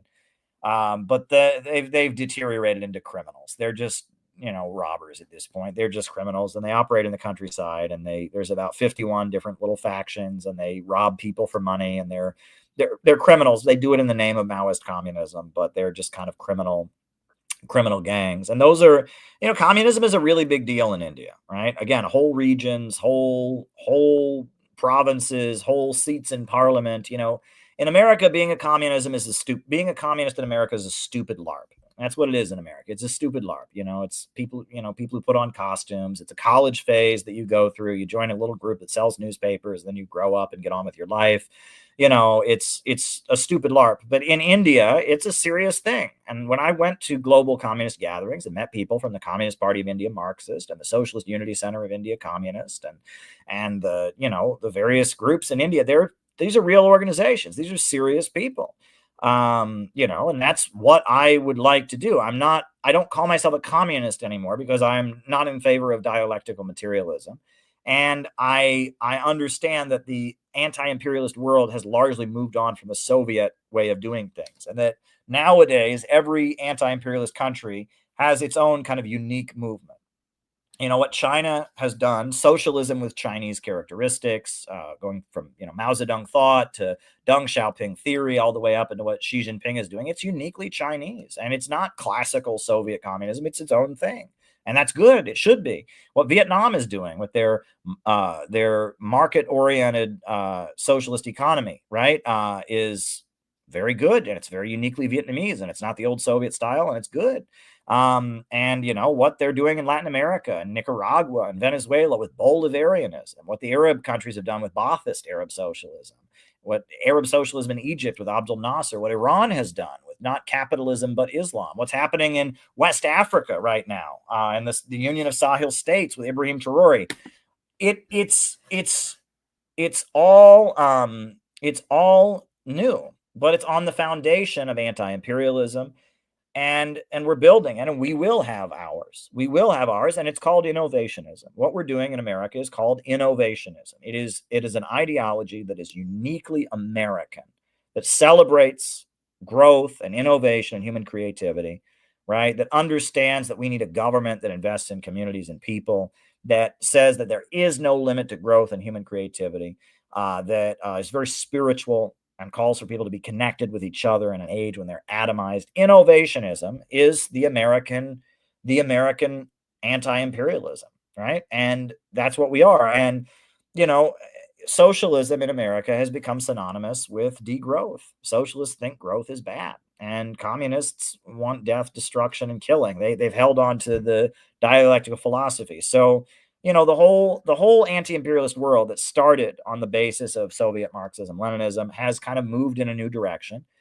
And in America, the people that are holding on to the Soviet aesthetic and the hammer sickle and all of that are just toxic. And so innovationism is the new stage. We are anti-imperialists. We're anti-imperialists. We're pro-growth, pro-humanity, pro-love and human connection. We are really, really exciting. And you ought to become an innovationist. You ought to join the Center for Political Innovation. You ought to join us because we are that movement, and we're doing great things, and we're building connections and having conventions and conferences. You just saw from the Chicago session. You can go to our website, cpiusa.org, and you can read What is Innovationism, the book we put out to explain our ideology and what we're all about.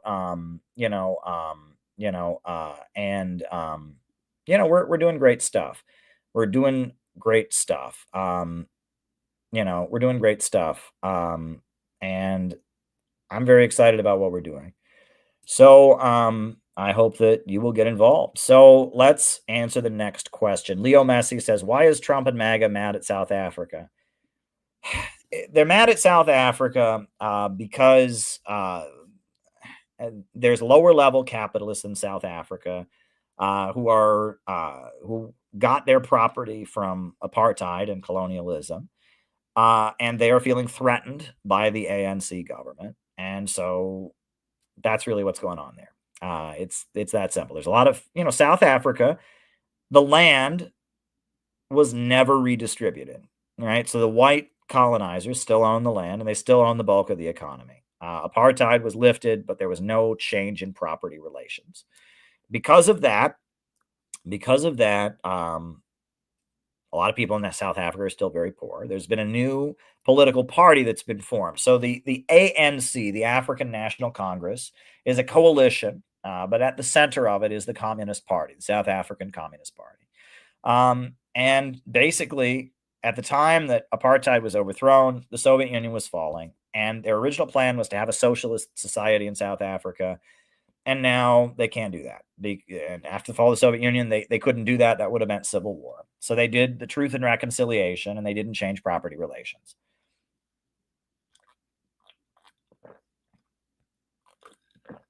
And they've gotten a lot of investment from China, and they have a very, very big state sector of the economy.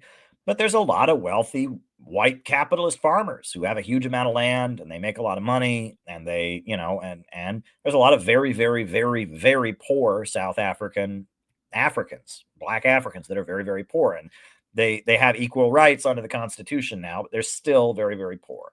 And there's a lot of people in South Africa who want that to change. So there's been a split from the South African Communist Party called the Economic Freedom Fighters, the EFF. And this is a Marxist-Leninist communist party, led by Julius Malema. And they have been calling for redistributing the land, the Economic Freedom Fighters. And so the ANC has also said, well, technically we're for that too. And so the ANC and the Economic Freedom Fighters have both been talking about redistributing the farmland of these wealthy white capitalists. And there's a racial angle to this because South Africa was a colonial apartheid state, right? It's not like, they're not for economic justice. They want to divide people based on race. No, people are already divided based on race because it's South Africa. It's South Africa, right? This is a colonial settler state, right? I mean, we have a history of that here in America too, but it's a lot more blatant in South Africa, right? If you're a white person in South Africa, the chances are your ancestors were there and they seized it with the British Empire, and you have a big chunk of land and you're attached to a huge amount of property that was stolen from the African people. And if you're Black in South Africa, the chances that you own any property are very slim. And the property question in South Africa is intrinsically tied up with race because of the history of colonialism. So the government of South Africa is talking about redistributing land, and the wealthy lower level capitalists of South Africa, who Elon Musk is descended from, feel threatened by that. And so they are tapping into the white nationalist sentiments of Europe, which, that's a whole nother mess. But because there's a layer of Trump-ish kind of people that think white people are the victims and whites are being persecuted, the white landowners of South Africa are saying, look, they're talking about taking our property because we're white. That's racist, that's genocidal, and that's the same thing that's happening to white people in Western countries because of migration and affirmative action. And so they've mixed up the question of apartheid, white landowners, and ethnic nationalism or whatever, white nationalist, whatever, white fragility or whatever you want to call it in the West. They've mixed that up. And so Trump is, yes, they are delusional. And Trump is grandstanding to his base and saying, well, I'm fighting for the whites of South Africa. They're trying to take their land away just because they're white. That's racist.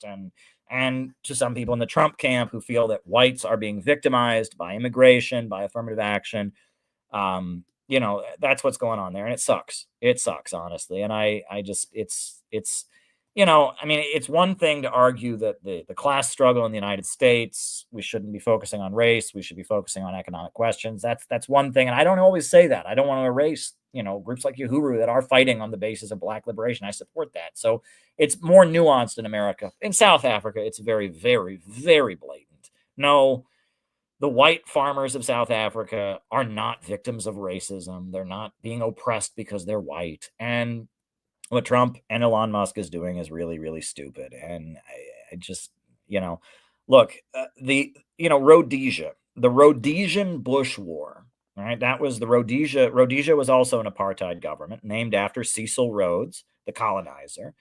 And it was Rhodesia. And then, the people of Zimbabwe rose up and they overthrew Rhodesia. Rhodesia was wiped off the map and they created Zimbabwe. And for a while in the 80s, they said Mugabe was the good one. And they demonized Nelson Mandela as an extremist. And they said, well, Mugabe is the good one because when he took power, he didn't redistribute the land. And I can show you old news reports from the 80s where they compared, Mugabe, he's a decent guy, but that Nelson Mandela is a radical and he's an extremist. Well, when in the late 90s, Robert Mugabe started redistributing the land, then it flipped. Then Nelson Mandela was the good guy, and Robert Mugabe was considered to be the extremist. And Zimbabwe was subjected to all kinds of sanctions by the U.S. government because they redistributed the land and they nationalized the gold mines. And Zimbabwe's economy really suffered because the Western countries punished them for redistributing the land. And, the British Empire has a special fund that they set up just to make sure that the white farmers of Rhodesia can go and live in Britain. And, Robert Mugabe was called a dictator and a homophobe and, all kinds of crazy stuff. But he redistributed land, and a lot of people in Zimbabwe, they got land for the first time because Robert Mugabe redistributed it. And then they nationalized the diamond mines. So the profits from the diamond mines go into the state budget. And at this point, Zimbabwe has actually started to see their economy improve. The Victoria Falls, which is one of the great wonders of the world, that was created by that's a natural wonder of the world, but it used to be very hard to access. And when I was in Russia, I met with a team of people from Zimbabwe, and they talked about how thanks to China, there's roads going to Victoria Falls. There's a nice hotel that tourists can stay in. People from all over the world who want to see the Victoria Falls, the world's largest waterfall, can now go to Zimbabwe and see it. And that there has, for most people in Zimbabwe, there's been an economic improvement. For the wealthy white farmers, no. For Ian Smith and the millionaire white farmers who've had their land redistributed. In a lot of cases, it's been forcibly bought by the government. The government actually pays them for it, but it's just purchased and then redistributed. But yeah, they've lost out. Well, that's what happens when you're a colonizer. You go to a third world country, and Rhodesia is no more. Zimbabwe is there. They held off any redistribution of property relations until the 90s, and then they started doing it, and they demonized Robert Mugabe. But overall, your average poor black person in Zimbabwe has seen their life and living conditions get better. Your average white farmer, not so much. And, there you go. That's how these things work. Zimbabwe at this point, Robert Mugabe, he was in office. There was some drama. He wanted to make his wife his successor, and the other people in the government said, no, you can't do that. And the ruling, party, ZANU PF, which is technically, I think, still a Marxist-Leninist party. It's the Zimbabwe African National Union Popular Front is the name of it. ZANU PF. They're the ruling party. And they've nationalized the diamond mines, and they use Chinese currency. They have North Korean security guards, which is very interesting. Their policing agencies have North Koreans working closely with them. And Zimbabwe, is an anti-imperialist state that has improved people's lives to some degree or other, and they have a high rate of literacy, and they've achieved quite a bit. I think that's interesting. And then again, there's this narrative that, oh, Robert Mugabe was a dictator, and didn't he say he wanted to kill all the gay people? He made jokes. He made crude anti-gay jokes in his speeches towards the end. He was an old man. I was at the UN. I remember I was sitting in the UN, and he made the joke. He said, "We are not gays," and everyone laughed. I mean, it was kind of crude, whatever. I mean, it's just, but there was this whole campaign against Zimbabwe. Oh my God, Robert Mugabe is is an evil dictator who's starving his people. It's like, no, he's actually giving his people land. And they may redistribute land at some point in South Africa. I don't know. But the idea that, there's a genocide against these farmers, there is a problem in South Africa with what they called farm raids. And that was not legal. That was that robbers would just come to these white people's farms and kill them and rob them. Now, that's criminality. And actually, legal land redistribution has stopped that, right? That when there's legal land redistribution going on, you don't have criminals just raiding farms and killing people, right?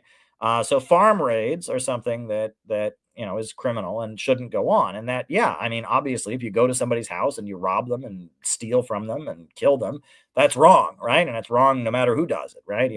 Burglary, criminality, and that was called farm raids. That happened in the 90s a lot. There were, black South Africans who were impoverished would get together and go to some white farmer's house and break in and steal a bunch of his stuff, and that's not good, right? And that's not good, right? That's criminality.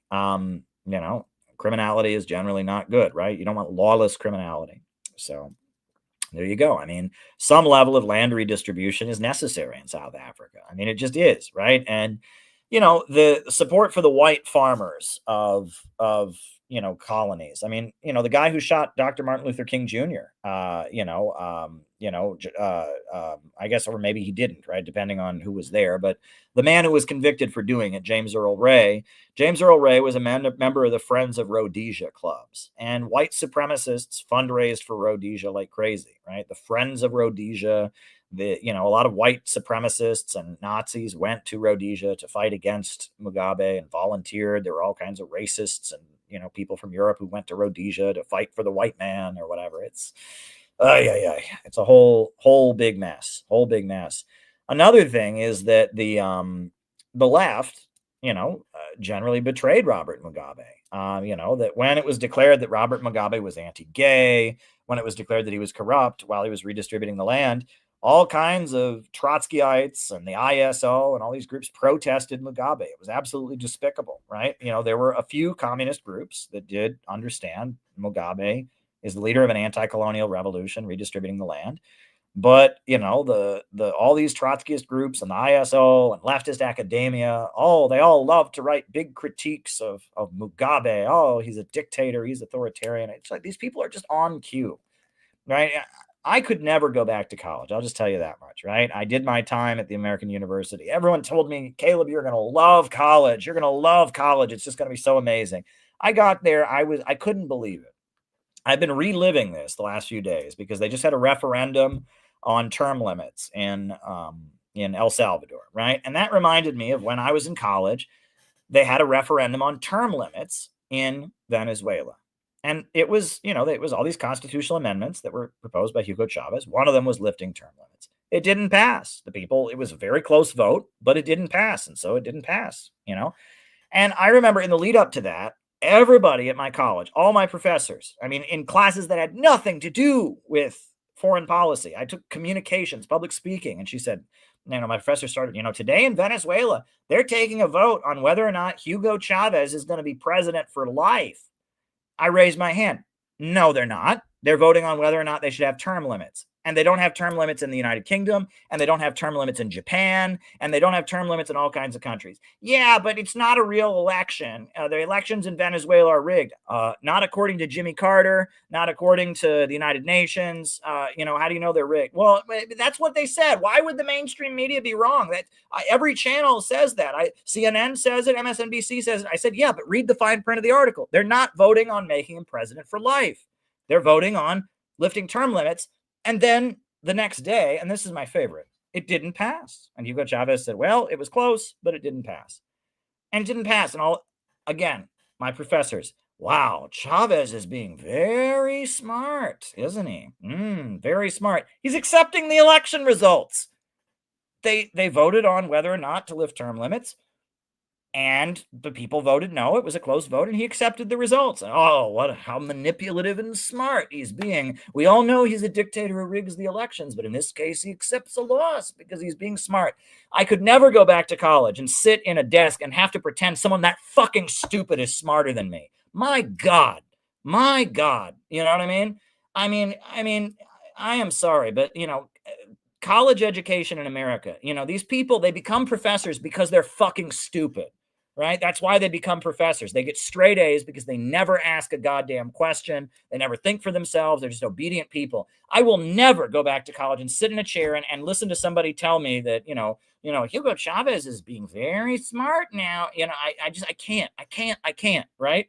I can't. The way you get straight A's in America, the way you become a great thinker and intellectual is by being fucking stupid. Right? That's how you become great, right? And I was in college. I had a group of friends. We used to joke, so-and-so is so dumb, I bet they got straight A's.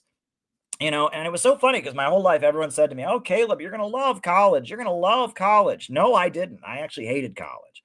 College was awful. It was a huge waste of time and money, right? I learned a lot in college, but not in the classroom. There were a couple classes and professors I enjoyed, but ultimately, and the idea of me going back to school, I could never do it at this point. At this point, I've been around the world. I've talked to the Russian president. I've interviewed the president of Iran. I couldn't do this again because it's just American education is it's about making you dumber is basically what they're doing. They're making you less intelligent. So anyhow, I don't know how I got on that tangent, but I guess Zimbabwe is what reminded me of it. Zimbabwe was another thing that I argued with people about. And I said, he's redistributing the land, and I don't know. Anyway, we could ramble about this all night, but anyway, here we go.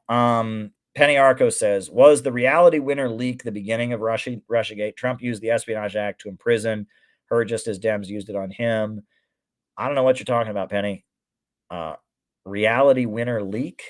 What is that? What is that?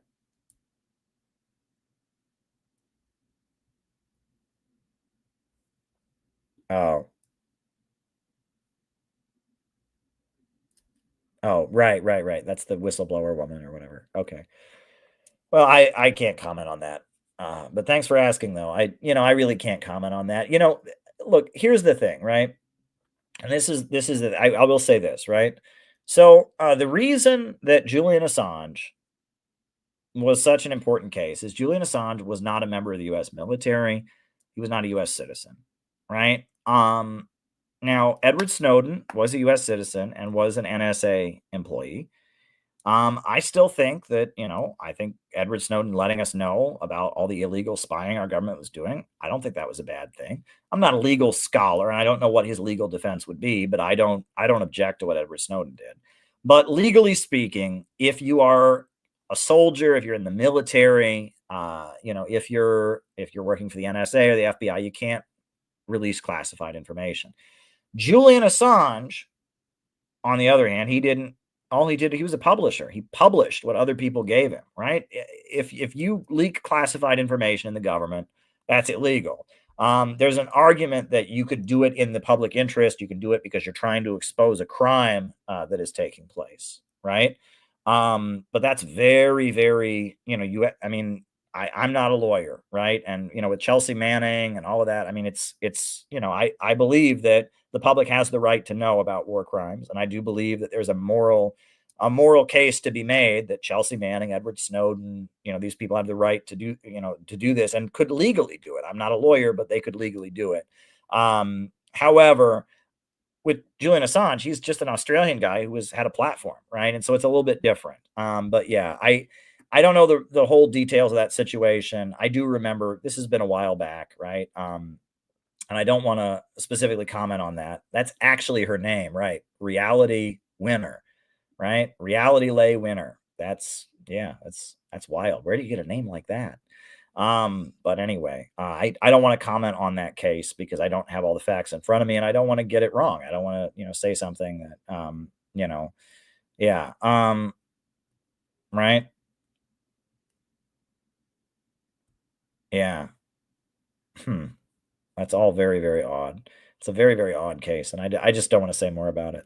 That's weird. I I do want to investigate. I'm going to investigate. Maybe I'll comment more on a future stream. But yeah, does anyone else have any questions for me?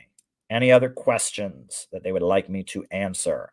The way I will take questions is with Rumble Rants, or you can cash at me at Caleb Maupin 22. So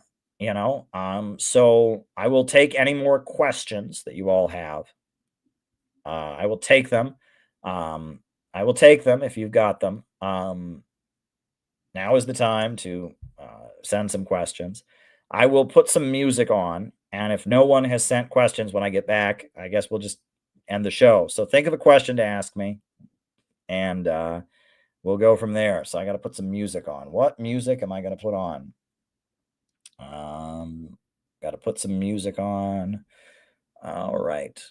How about Guantanamera, the classic Cuban song?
All righty.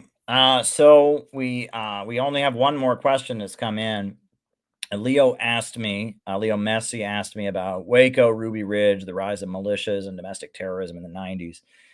Well, what was going on then, is that this was kind of a process that we saw with the American state. So, and again, this really, I've been talking a lot, I mean, I just published this book, Divisions in the Ruling Class. It's very heavily related to this. And actually, at the end of the book, I didn't read it on this, in the audio book of it, but I have a timeline of 1978 to 1981. But basically, there was a big fight in the ruling class during the early Cold War. The Vietnam War and the Black Liberation Movement created a big crisis within the U.S. ruling class, and as a result, various counter gangs were built up by factions of the American ruling class to push their agenda.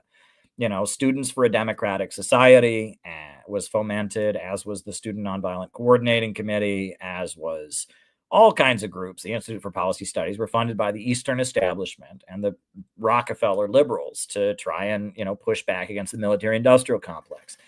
Nixon and the military-industrial complex and the FBI, they built up a layer of people that were on their side. Anti-communists, right-wing, the John Birch Society had a foundation at one point called Western Goals that paid people basically, to infiltrate communist organizations and track people. And it was involved in the Iran-Contra scandal and all kinds of stuff. And that the ruling class was fighting among itself, and they had built up a lot of different groups. The Hare Krishna movement, for example, right? The Hare Krishna movement, it's interesting because Tulsi Gabbard comes out of it, but they were built up by the liberal CIA as like an alternative to communists, right? And it was, this religious sect from India that is like kind of monotheistic despite being Hindu, right? That believes you should chant the name of God all the time. And they set up shop in New York City, and they recruited a lot of college-age hippies, and they were against the Vietnam War in like a pacifist way. And they were like a counter gang that was built up, and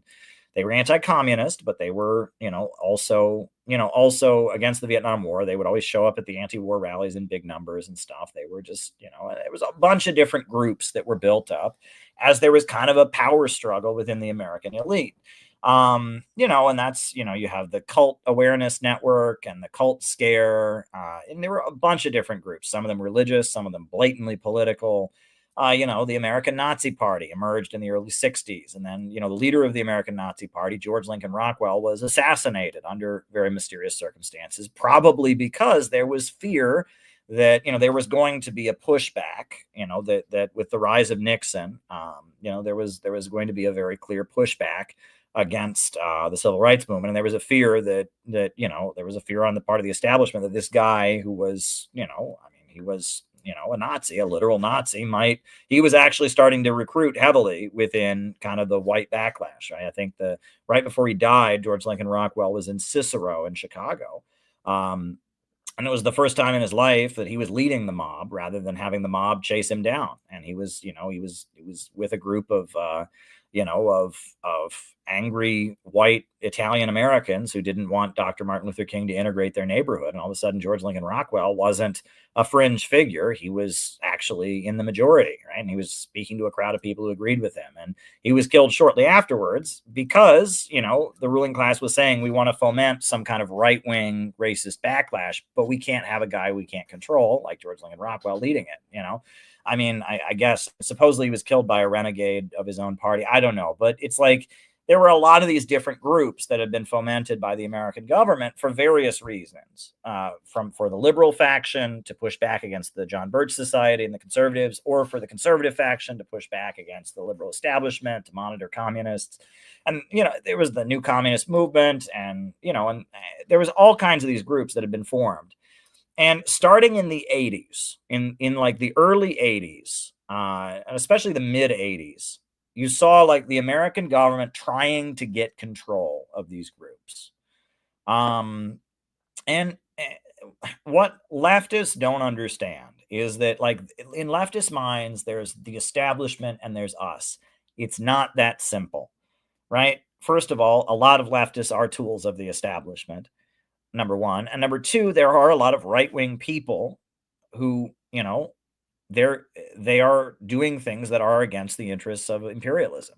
whether you want to admit that or not, right? There's a reason the John Birch Society was widely hated in the early 60s and demonized and mocked. And it's not because, they were right about everything. It's because they were lower level capitalists who were opposing the Ford Foundation and were opposing the degrowth policies of Malthusianism, which they thought were communism, right? And that it's complicated. And the militia movement, they came for them second, right? It was the first group that got targeted. The first thing that happened is 1968 is when things really came to a boiling point. Things really came to a boiling point in 1968. Dr. Martin Luther King Jr. was assassinated. Every major city went up in flames. Columbia University was seized by campus radicals, the riots at the Democratic National Convention. 68 was the year when things were really kind of out of control. Richard Nixon came into office, and Richard Nixon, the first thing that happened is Richard Nixon was basically given permission by the American establishment to take the gloves off and crush the Black Panthers. The Black Panthers were the main threat as far as the FBI was concerned. They said that the free breakfast program was the greatest threat to the internal security of the United States because the Black Panthers were a Marxist-Leninist organization and because they aimed at the Black community. It was a fear that among an oppressed nationality in the United States, there would be something like the Cuban movement, something like North Korea, there would be a Marxist-Leninist Black movement in America. That was the biggest threat. A Black movement aligned with the Soviets, aligned with the Chinese, that couldn't be tolerated. Part of the way they went after, and this is where it gets weird, part of the way they went after the Black Panthers was funding Black nationalists. And this is where it gets very interesting. But Brzezinski talks about this, and others talked about a lot of the poverty programs that were set up by the Johnson administration and continued under Nixon, that they were blatantly going to Black Muslims, to Black separatists, Black criminal organizations like the Blackstone Rangers and others, and they were giving various Black groups that were against communism government money to set up community centers, government, and a lot of that went into criminal stuff. Not all of it. Some of it went into genuine community empowerment. Some of it went into Black nationalist organizing that was genuinely anti-communist, but the Panthers were considered the greatest threat. But all throughout the Black community in America, you had a number of different groups that were set up as like a barrier. We'd rather have the Black community join these folks than join the Panthers. In my Kamala Harris book, I talk about Kamala Harris.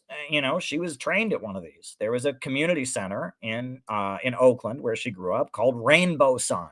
And it was this funded community center that was set up by James Baldwin.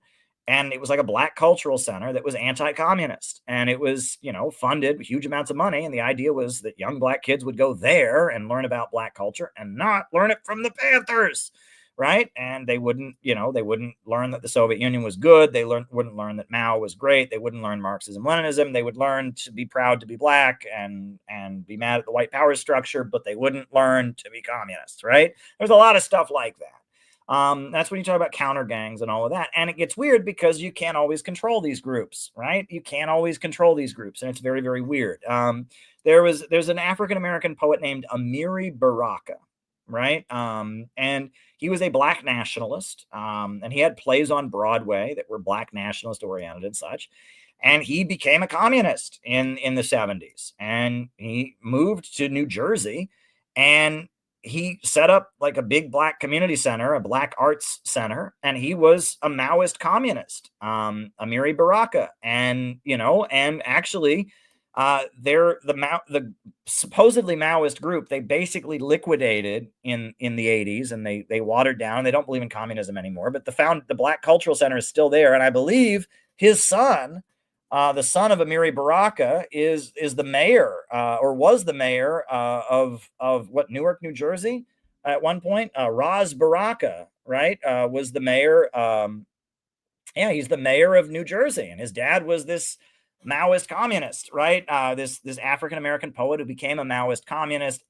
And Raz Baraka is just a Democratic mayor of New Jersey. There's nothing special about Raz Baraka. And his father voted for Obama and was just kind of, had been a Maoist communist. He was the poet laureate of New Jersey, but they took it away from him because he made a poem about 9/11 that said that Israel was involved in the 9/11 attacks. They called that anti-Semitic. A lot of weird things happened. But the reason that, Amiri Baraka, they even called himself a communist, but there was a reason they let Amiri Baraka set up shop, and a lot of money was given to Amiri Baraka to set up a community center. It's because Amiri Baraka was not the Black Panthers. And, he was, not going to channel people into doing anything but voting for the Democrats. And there's a whole lot of stuff like this. There's a whole lot of stuff like this that happened. So as the fight in the ruling class was de-escalating, right, in 1986, it was 86 or 1985, the Move House bombing, that was Waco for Black people, right? And it was, the Move House bombing in Philadelphia, May 13th, 1985, there was a Black radical group that it was one of these groups that existed. They don't think they ever got funding. They were quite small, but they came out of, again, the American government. There was all this dissent in the Black community. And out of that, you got a sect, a group called the Move Organization. They were never funded by the American government. They were not communists. They promoted degrowth. They didn't believe in technology.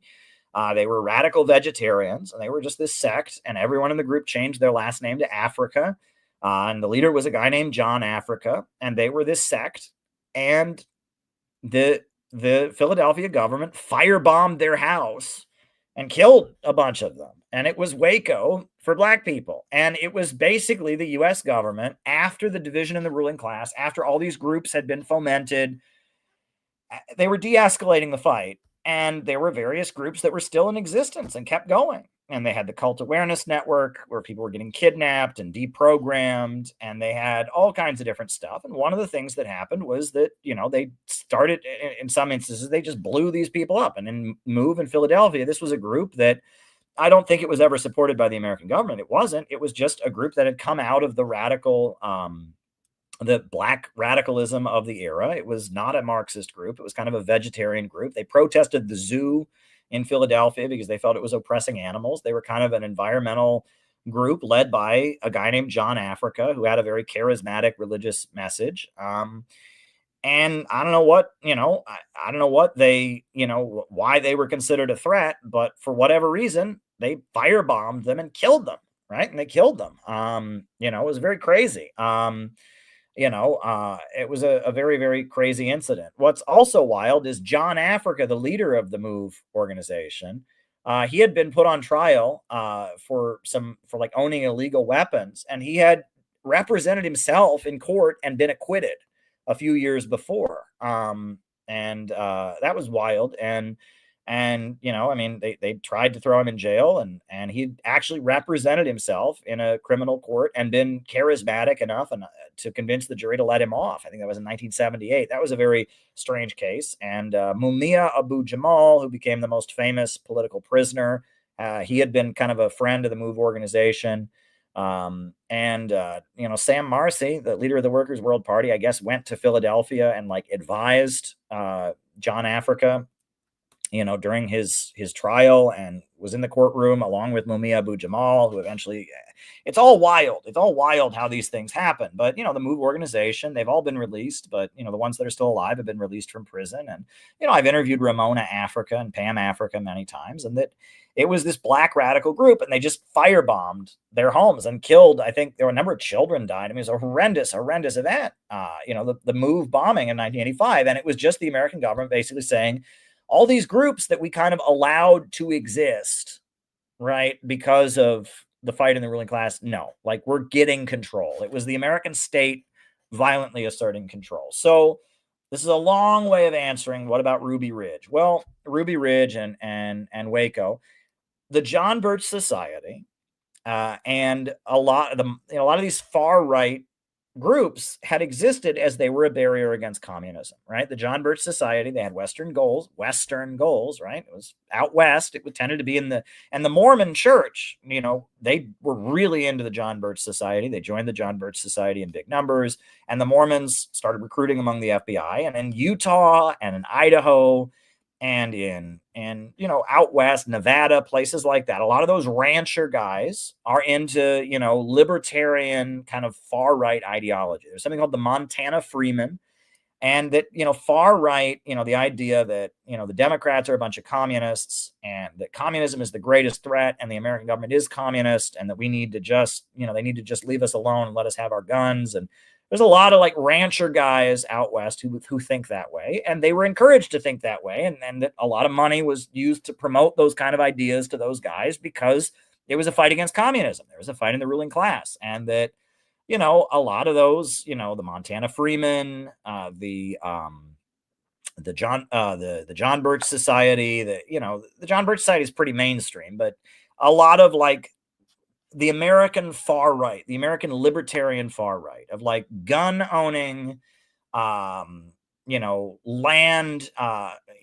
tends to be ranchers, guys who own their own land, like, ranchers who own guns, who believe in the Constitution, who believe their freedom is being taken away, who think that communism is the greatest threat and the American government is communist. Those guys, they promoted them, and they were, and they didn't control them, right? And the guy at Ruby Ridge, he was one of these guys, and he allegedly had sold a sawed-off shotgun to somebody, and they were demonstrating to these guys, look, we're going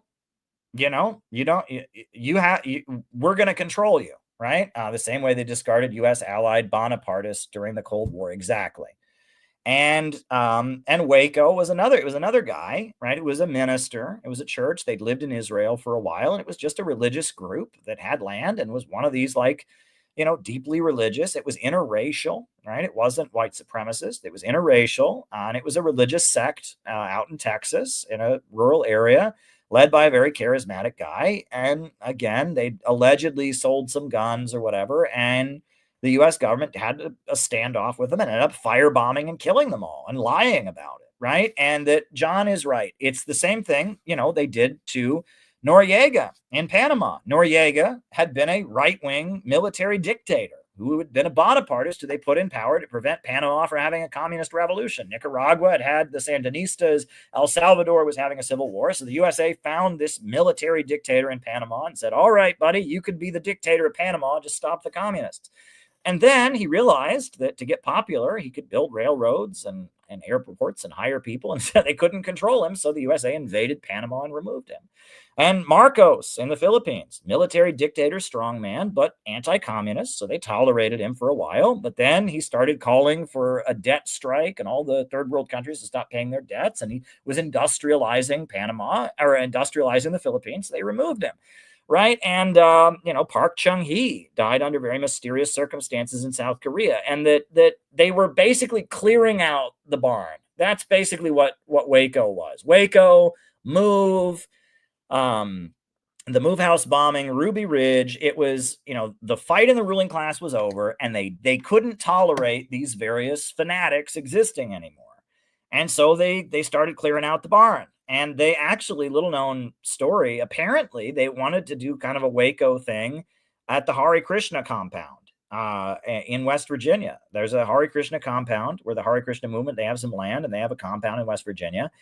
And there was something where somebody was charged with something, and they started setting up, and they were going to do the whole siege, and then they surrendered, and it was over. And it was right around the same time. And the Hare Krishnas, strategically, they just surrendered, whatever, it was over. But they were ready to do that out there and have a big siege of the Hare Krishna compound. And they were clamping down on all these little local sects and political groups that had guns, that had their own like level of power, right? And this is actually, it's very interesting. So, if you read counterinsurgency literature, which I've studied, right? You read the work of Frank Kitson and you read the work of Mao Zedong, they both divide revolutions into 3 stages. They give the stages different names, right? But, basically the way a revolution, the way, all societies are in one of these stages at all times. The first stage, according to Mao calls it strategic defensive, right? That's what Mao calls it. That's the first stage, strategic defensive. That's stage number 1, strategic defensive. What Frank Kitson, the British imperialist, counterinsurgency strategist, he calls it subversion. subversion, Kitson. And in this first stage, people are going around not liking the government, not liking society. That's basically what it is. And it's a period of strategic defensive, and that's what we're in right now. I don't like U.S. imperialism. I don't like U.S. capitalism, but that's it. I mean, we're just going around not liking it. So we're subversive, according to Frank Kitson. Mao would call this a period of strategic defensive, where we have our ideas, we disagree with the establishment, but we have no power. We have no power. We don't control any territory. We don't have people agreeing with us. We're just people that don't agree, right? And the period of strategic defensive is a weak period because you're not seeing any gains. And so there's not much unity. Why should we stick together, right? What do we gain, right? We might as well just all be a bunch of divided things. It's all just an intellectual thing. That's strategic defensive. But then Mao talks about strategic defensive leads to strategic equilibrium. And the period of strategic equilibrium is when the crisis in society is big enough. That's strategic equilibrium. The crisis in society is big enough and the conditions of the masses are intense enough that there's actually, room for a revolutionary organization to have power. Now, in the Maoist rural people's war theory, strategic equilibrium is when you control a big chunk of the countryside and you start moving toward taking the cities. But, in a broader sense, strategic equilibrium is when you have power, right? Is when revolutionary organizations exist to the point that they have power. They control territory. They can force the government to do things. And that strategic equilibrium, the last time we had that in the United States, that was the 1930s. During the 1930s, the Communist Party ran the unions, and they had this sit-down strike wave of 1937, and Roosevelt was aligned with them, and the communists were able to force the government to do a lot of things, and they really influenced U.S. foreign policy to be anti-fascist, and they built the Industrial Union movement, and they got, the Social Security passed, and they did all kinds of stuff, right? Now, Frank Kitson calls that terrorism.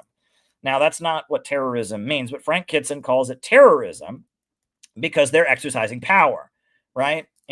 It's not only subversive ideas. Frank Kitson says that if there's a radical group that has enough influence, they can force the government to do things. They have certain territory they control. That's terrorism, right? And then ultimately, the third stage is what Mao calls, strategic offensive, which is when they're going to take power, right? And in Frank Kitson's terminology, it's called civil war, and that's when the actual state collapses, the actual government collapses. Some people aligned with the radicals, some people aligned with the old order, and it's civil war.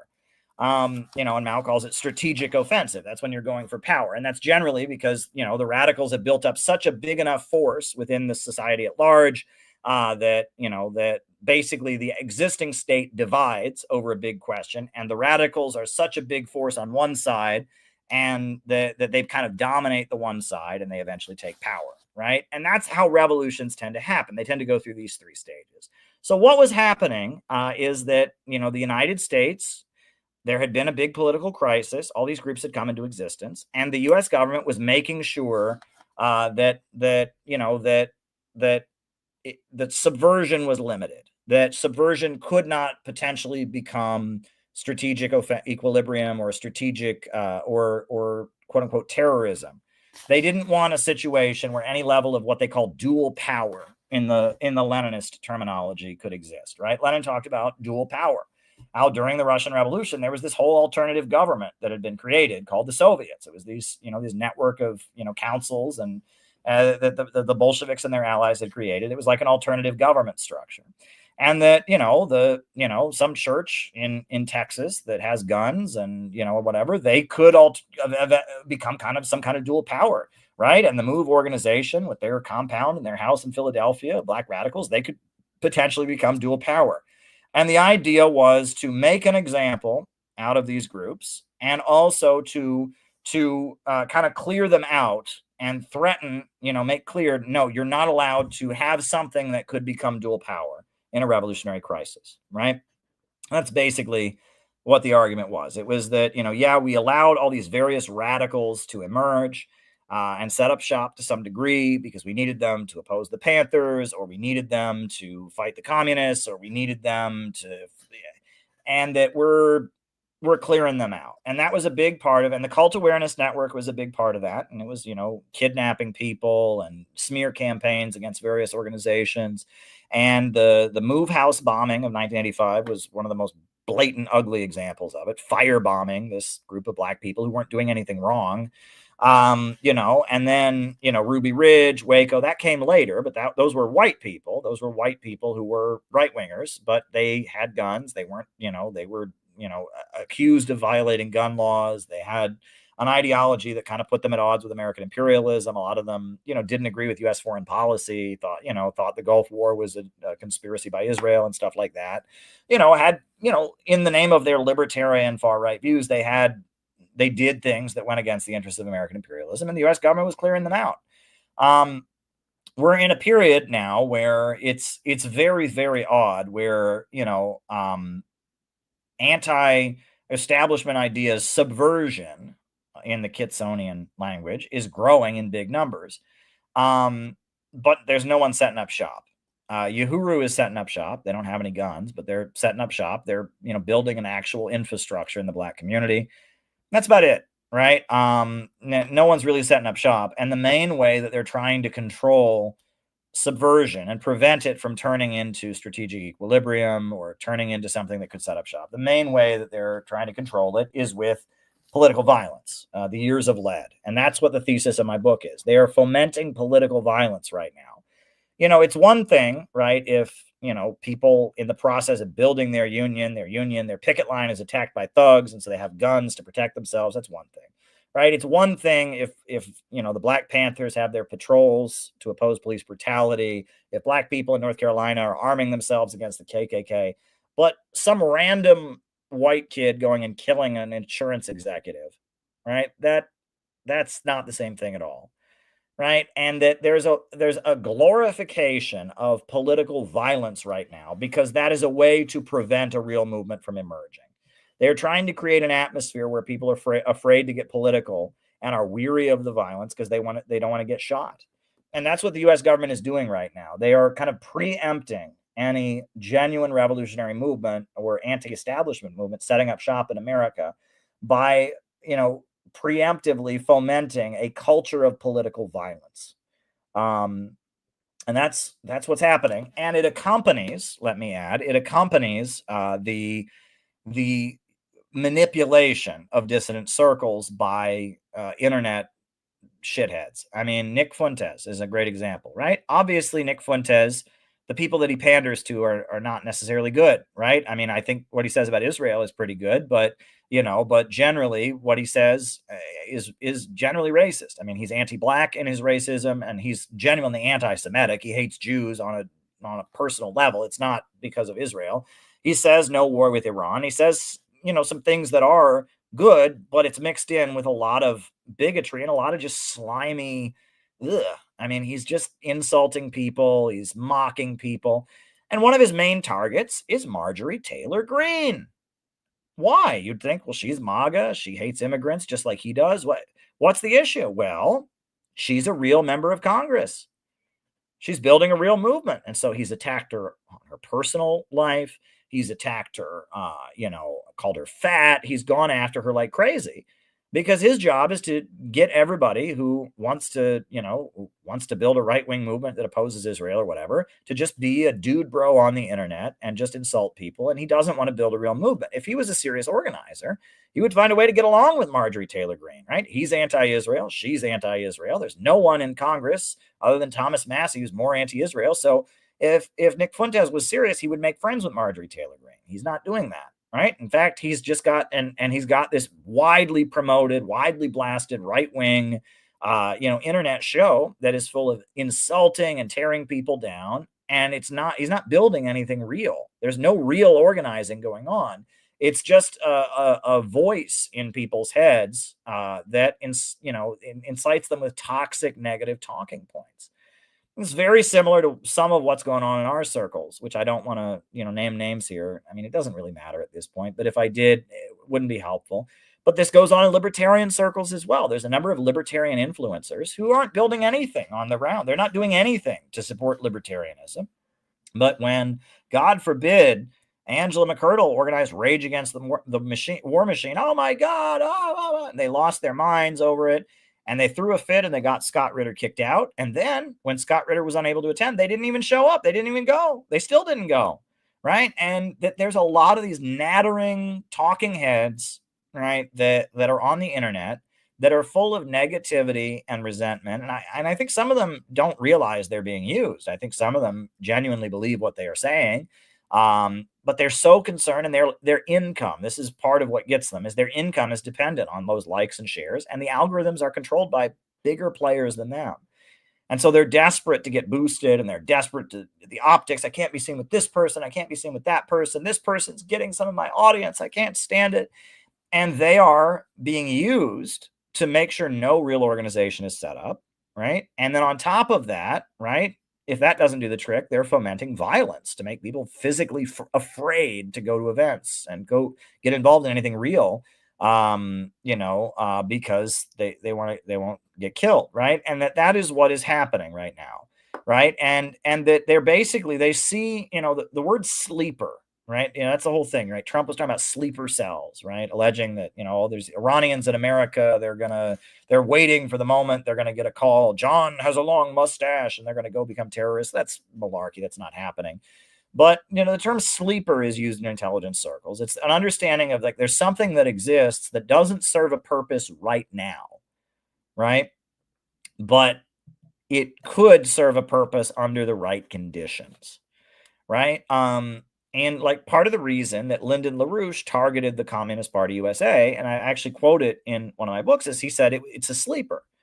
The U.S. government knew that the Communist Party was not going to, be popular anytime soon, but they knew that in a crisis, if there was a huge economic crisis, it would just be common sense that if you're mad at the rich people and you want a government that's sympathetic to labor unions and stuff, you go join the Communist Party.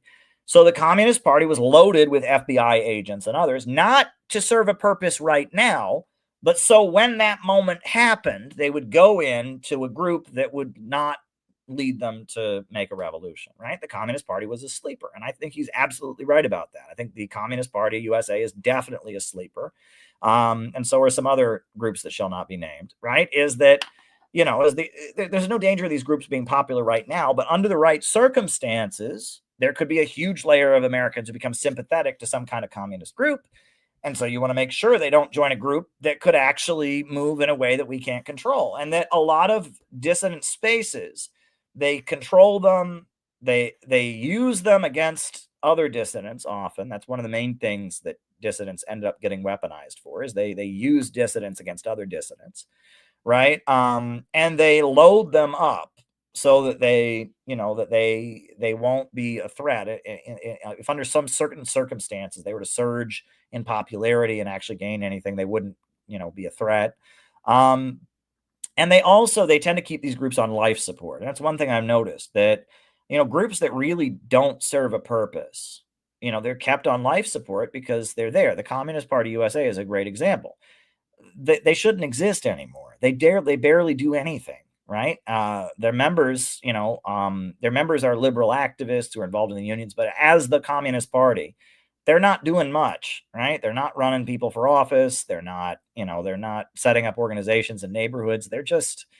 They're like a club that a lot of people that are Democrat activists and do a lot of liberal Democrat stuff happen to be in. Right. And they have 3 meetings a year or something. So why do they still exist? Why haven't they just, pulled the plug and liquidated? Because they have the name, right? And something else could replace them. And so, when you're asking me, what about Ruby Ridge? What about Waco? What about the MOVE bombing? All of this was, again, it's not that these groups pose a threat right now. It's that they're potential sleepers, that in a moment down the road, they could pose a threat. So they either have to be controlled right now or they have to be cleared out. I was quite shocked at how the the New York City Police Department responded to a group that used to exist in this city that no longer exists, called the Revolutionary Student Coordinating Committee, the RSCC. It was an obnoxious group of, teenage Maoists, but they did some stuff that was decent. They protested against David Petraeus, the CIA director, when he was teaching at City University of New York. And they had a layer of support in the City University of New York, the CUNY system. And the US, the city of New York spent like tens of millions of dollars to go after them, and had a whole room in the police department of the NYPD. I know this through talking to somebody who represented them, one of their lawyers. Had a whole room in the New York City Police Department to go after them, had a whole internet division, a whole like room full of trolls, basically. They hired to like distort their online presence, which was very interesting based on some of the stuff I observed. Anyone who was friends with them immediately started getting harassed on the internet. And they crushed this group, and they eventually, there was some kind of sexual scandal. Surprise, surprise, right? Some kind of sexual scandal. If somebody touched somebody, or I don't know what happened, but they destroyed the group, right? And there's remnants of it that still exist. There's a couple different like breakaway sects that still exist. But they destroyed the group, and they spent tens of millions of dollars to go after this group. And part of that was that David Petraeus teaching classes at CUNY was a big badge on CUNY's chest, right? For CUNY, that was a really big deal. So having him get harassed there hurt their ability to get famous people. But part of it was because this group, it wasn't that they were posing a big threat then. They were a sleeper, right? And that, again, in a crisis, they could have turned into something. And who knows what would have happened, right? If the New York City Maoists were still around and, things developed as they did. I mean, who knows if they had a club at CUNY, they were getting campus funding. So they had to be kind of nipped in the bud ahead of time, right? Because they weren't a threat as they were, but they were kind of a threat. They embarrassed David Petraeus. They hurt CUNY's reputation, made it harder for CUNY to get famous celebrity professors. They embarrassed a prominent, U.S. imperialist military guy, head of the CIA, head of, military figure. But it was more than that. It was that this organization could potentially down the road. The other thing that I realized is that it was new.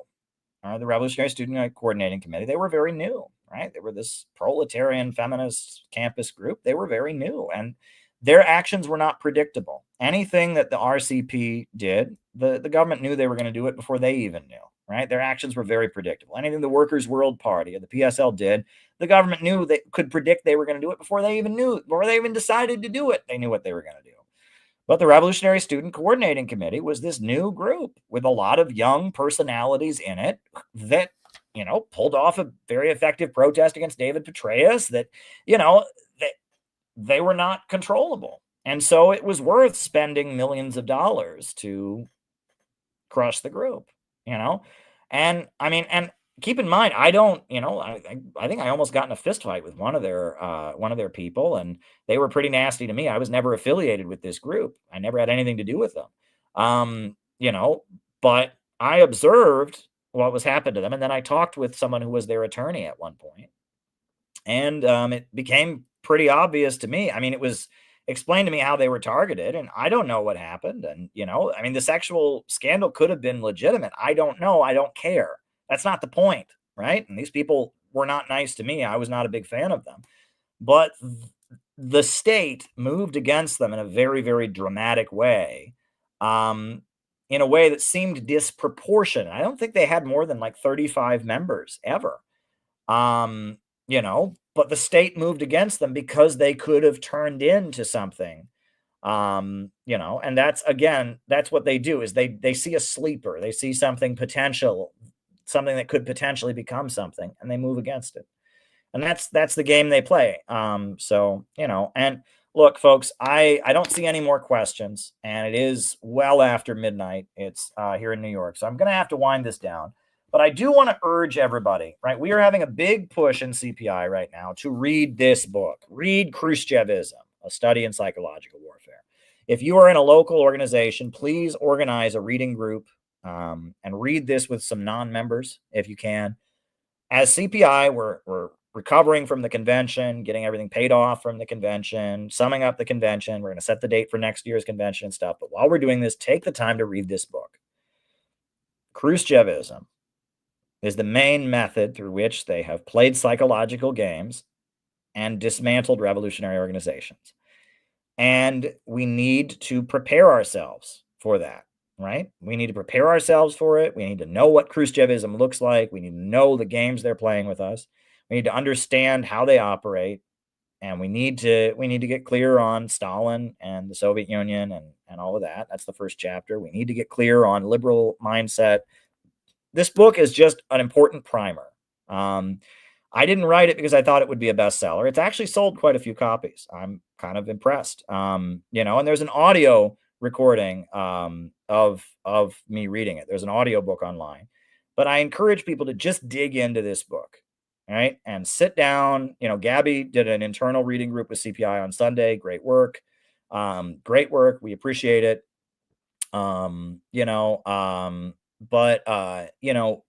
We really, encourage people to take this time while we're kind of recovering from the convention, while we're figuring out our next move, to just dig into this book. Dig into this book. Engage with the content, read it with new people, with people that are not CPI members, with people that are your friends, people that are allies. We need to arm ourselves against Khrushchevism. And we need to get solid. We need to get solid on this. And, towards the end of the book, I have certain techniques that you can engage in to keep yourself on the revolutionary road. I hope you engage in that. But we need to get solid. And, I use various organizations, how they've been targeted. If we're going to move ahead as CPI, we need to be solid like a rock.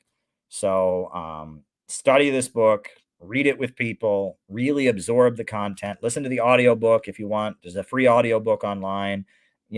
Buy the book, read it with your friends. If you need a PDF, a CPI member can probably send you a PDF if you want. I'm not trying to get rich off this book. But we need to engage. We need to engage with Khrushchevism. Engage with this book and understand the games they're playing with us so that we could be solid as a rock and go on to accomplish great things. So yeah, that's what I'm urging you to do. Engage. Dig into this content. All right. And on that note, I am going to end this stream for tonight because it's been a great stream tonight. Thanks everybody. Keep an eye out for the video. Hopefully I can get it edited before I go to bed. If not, it'll be out tomorrow. But thank you everybody. Yeah, I'll be back. Talk to you soon. New upsurge in the struggle against U.S. imperialism is now emerging throughout the world. Ever since World War II, U.S. imperialism and its followers have been continuously launching wars of aggression. But the people of various countries have been continuously waging revolutionary wars to defeat their aggression. And while the danger of a new world war still exists, and the people of all countries must get prepared, revolution is the main trend in the world today.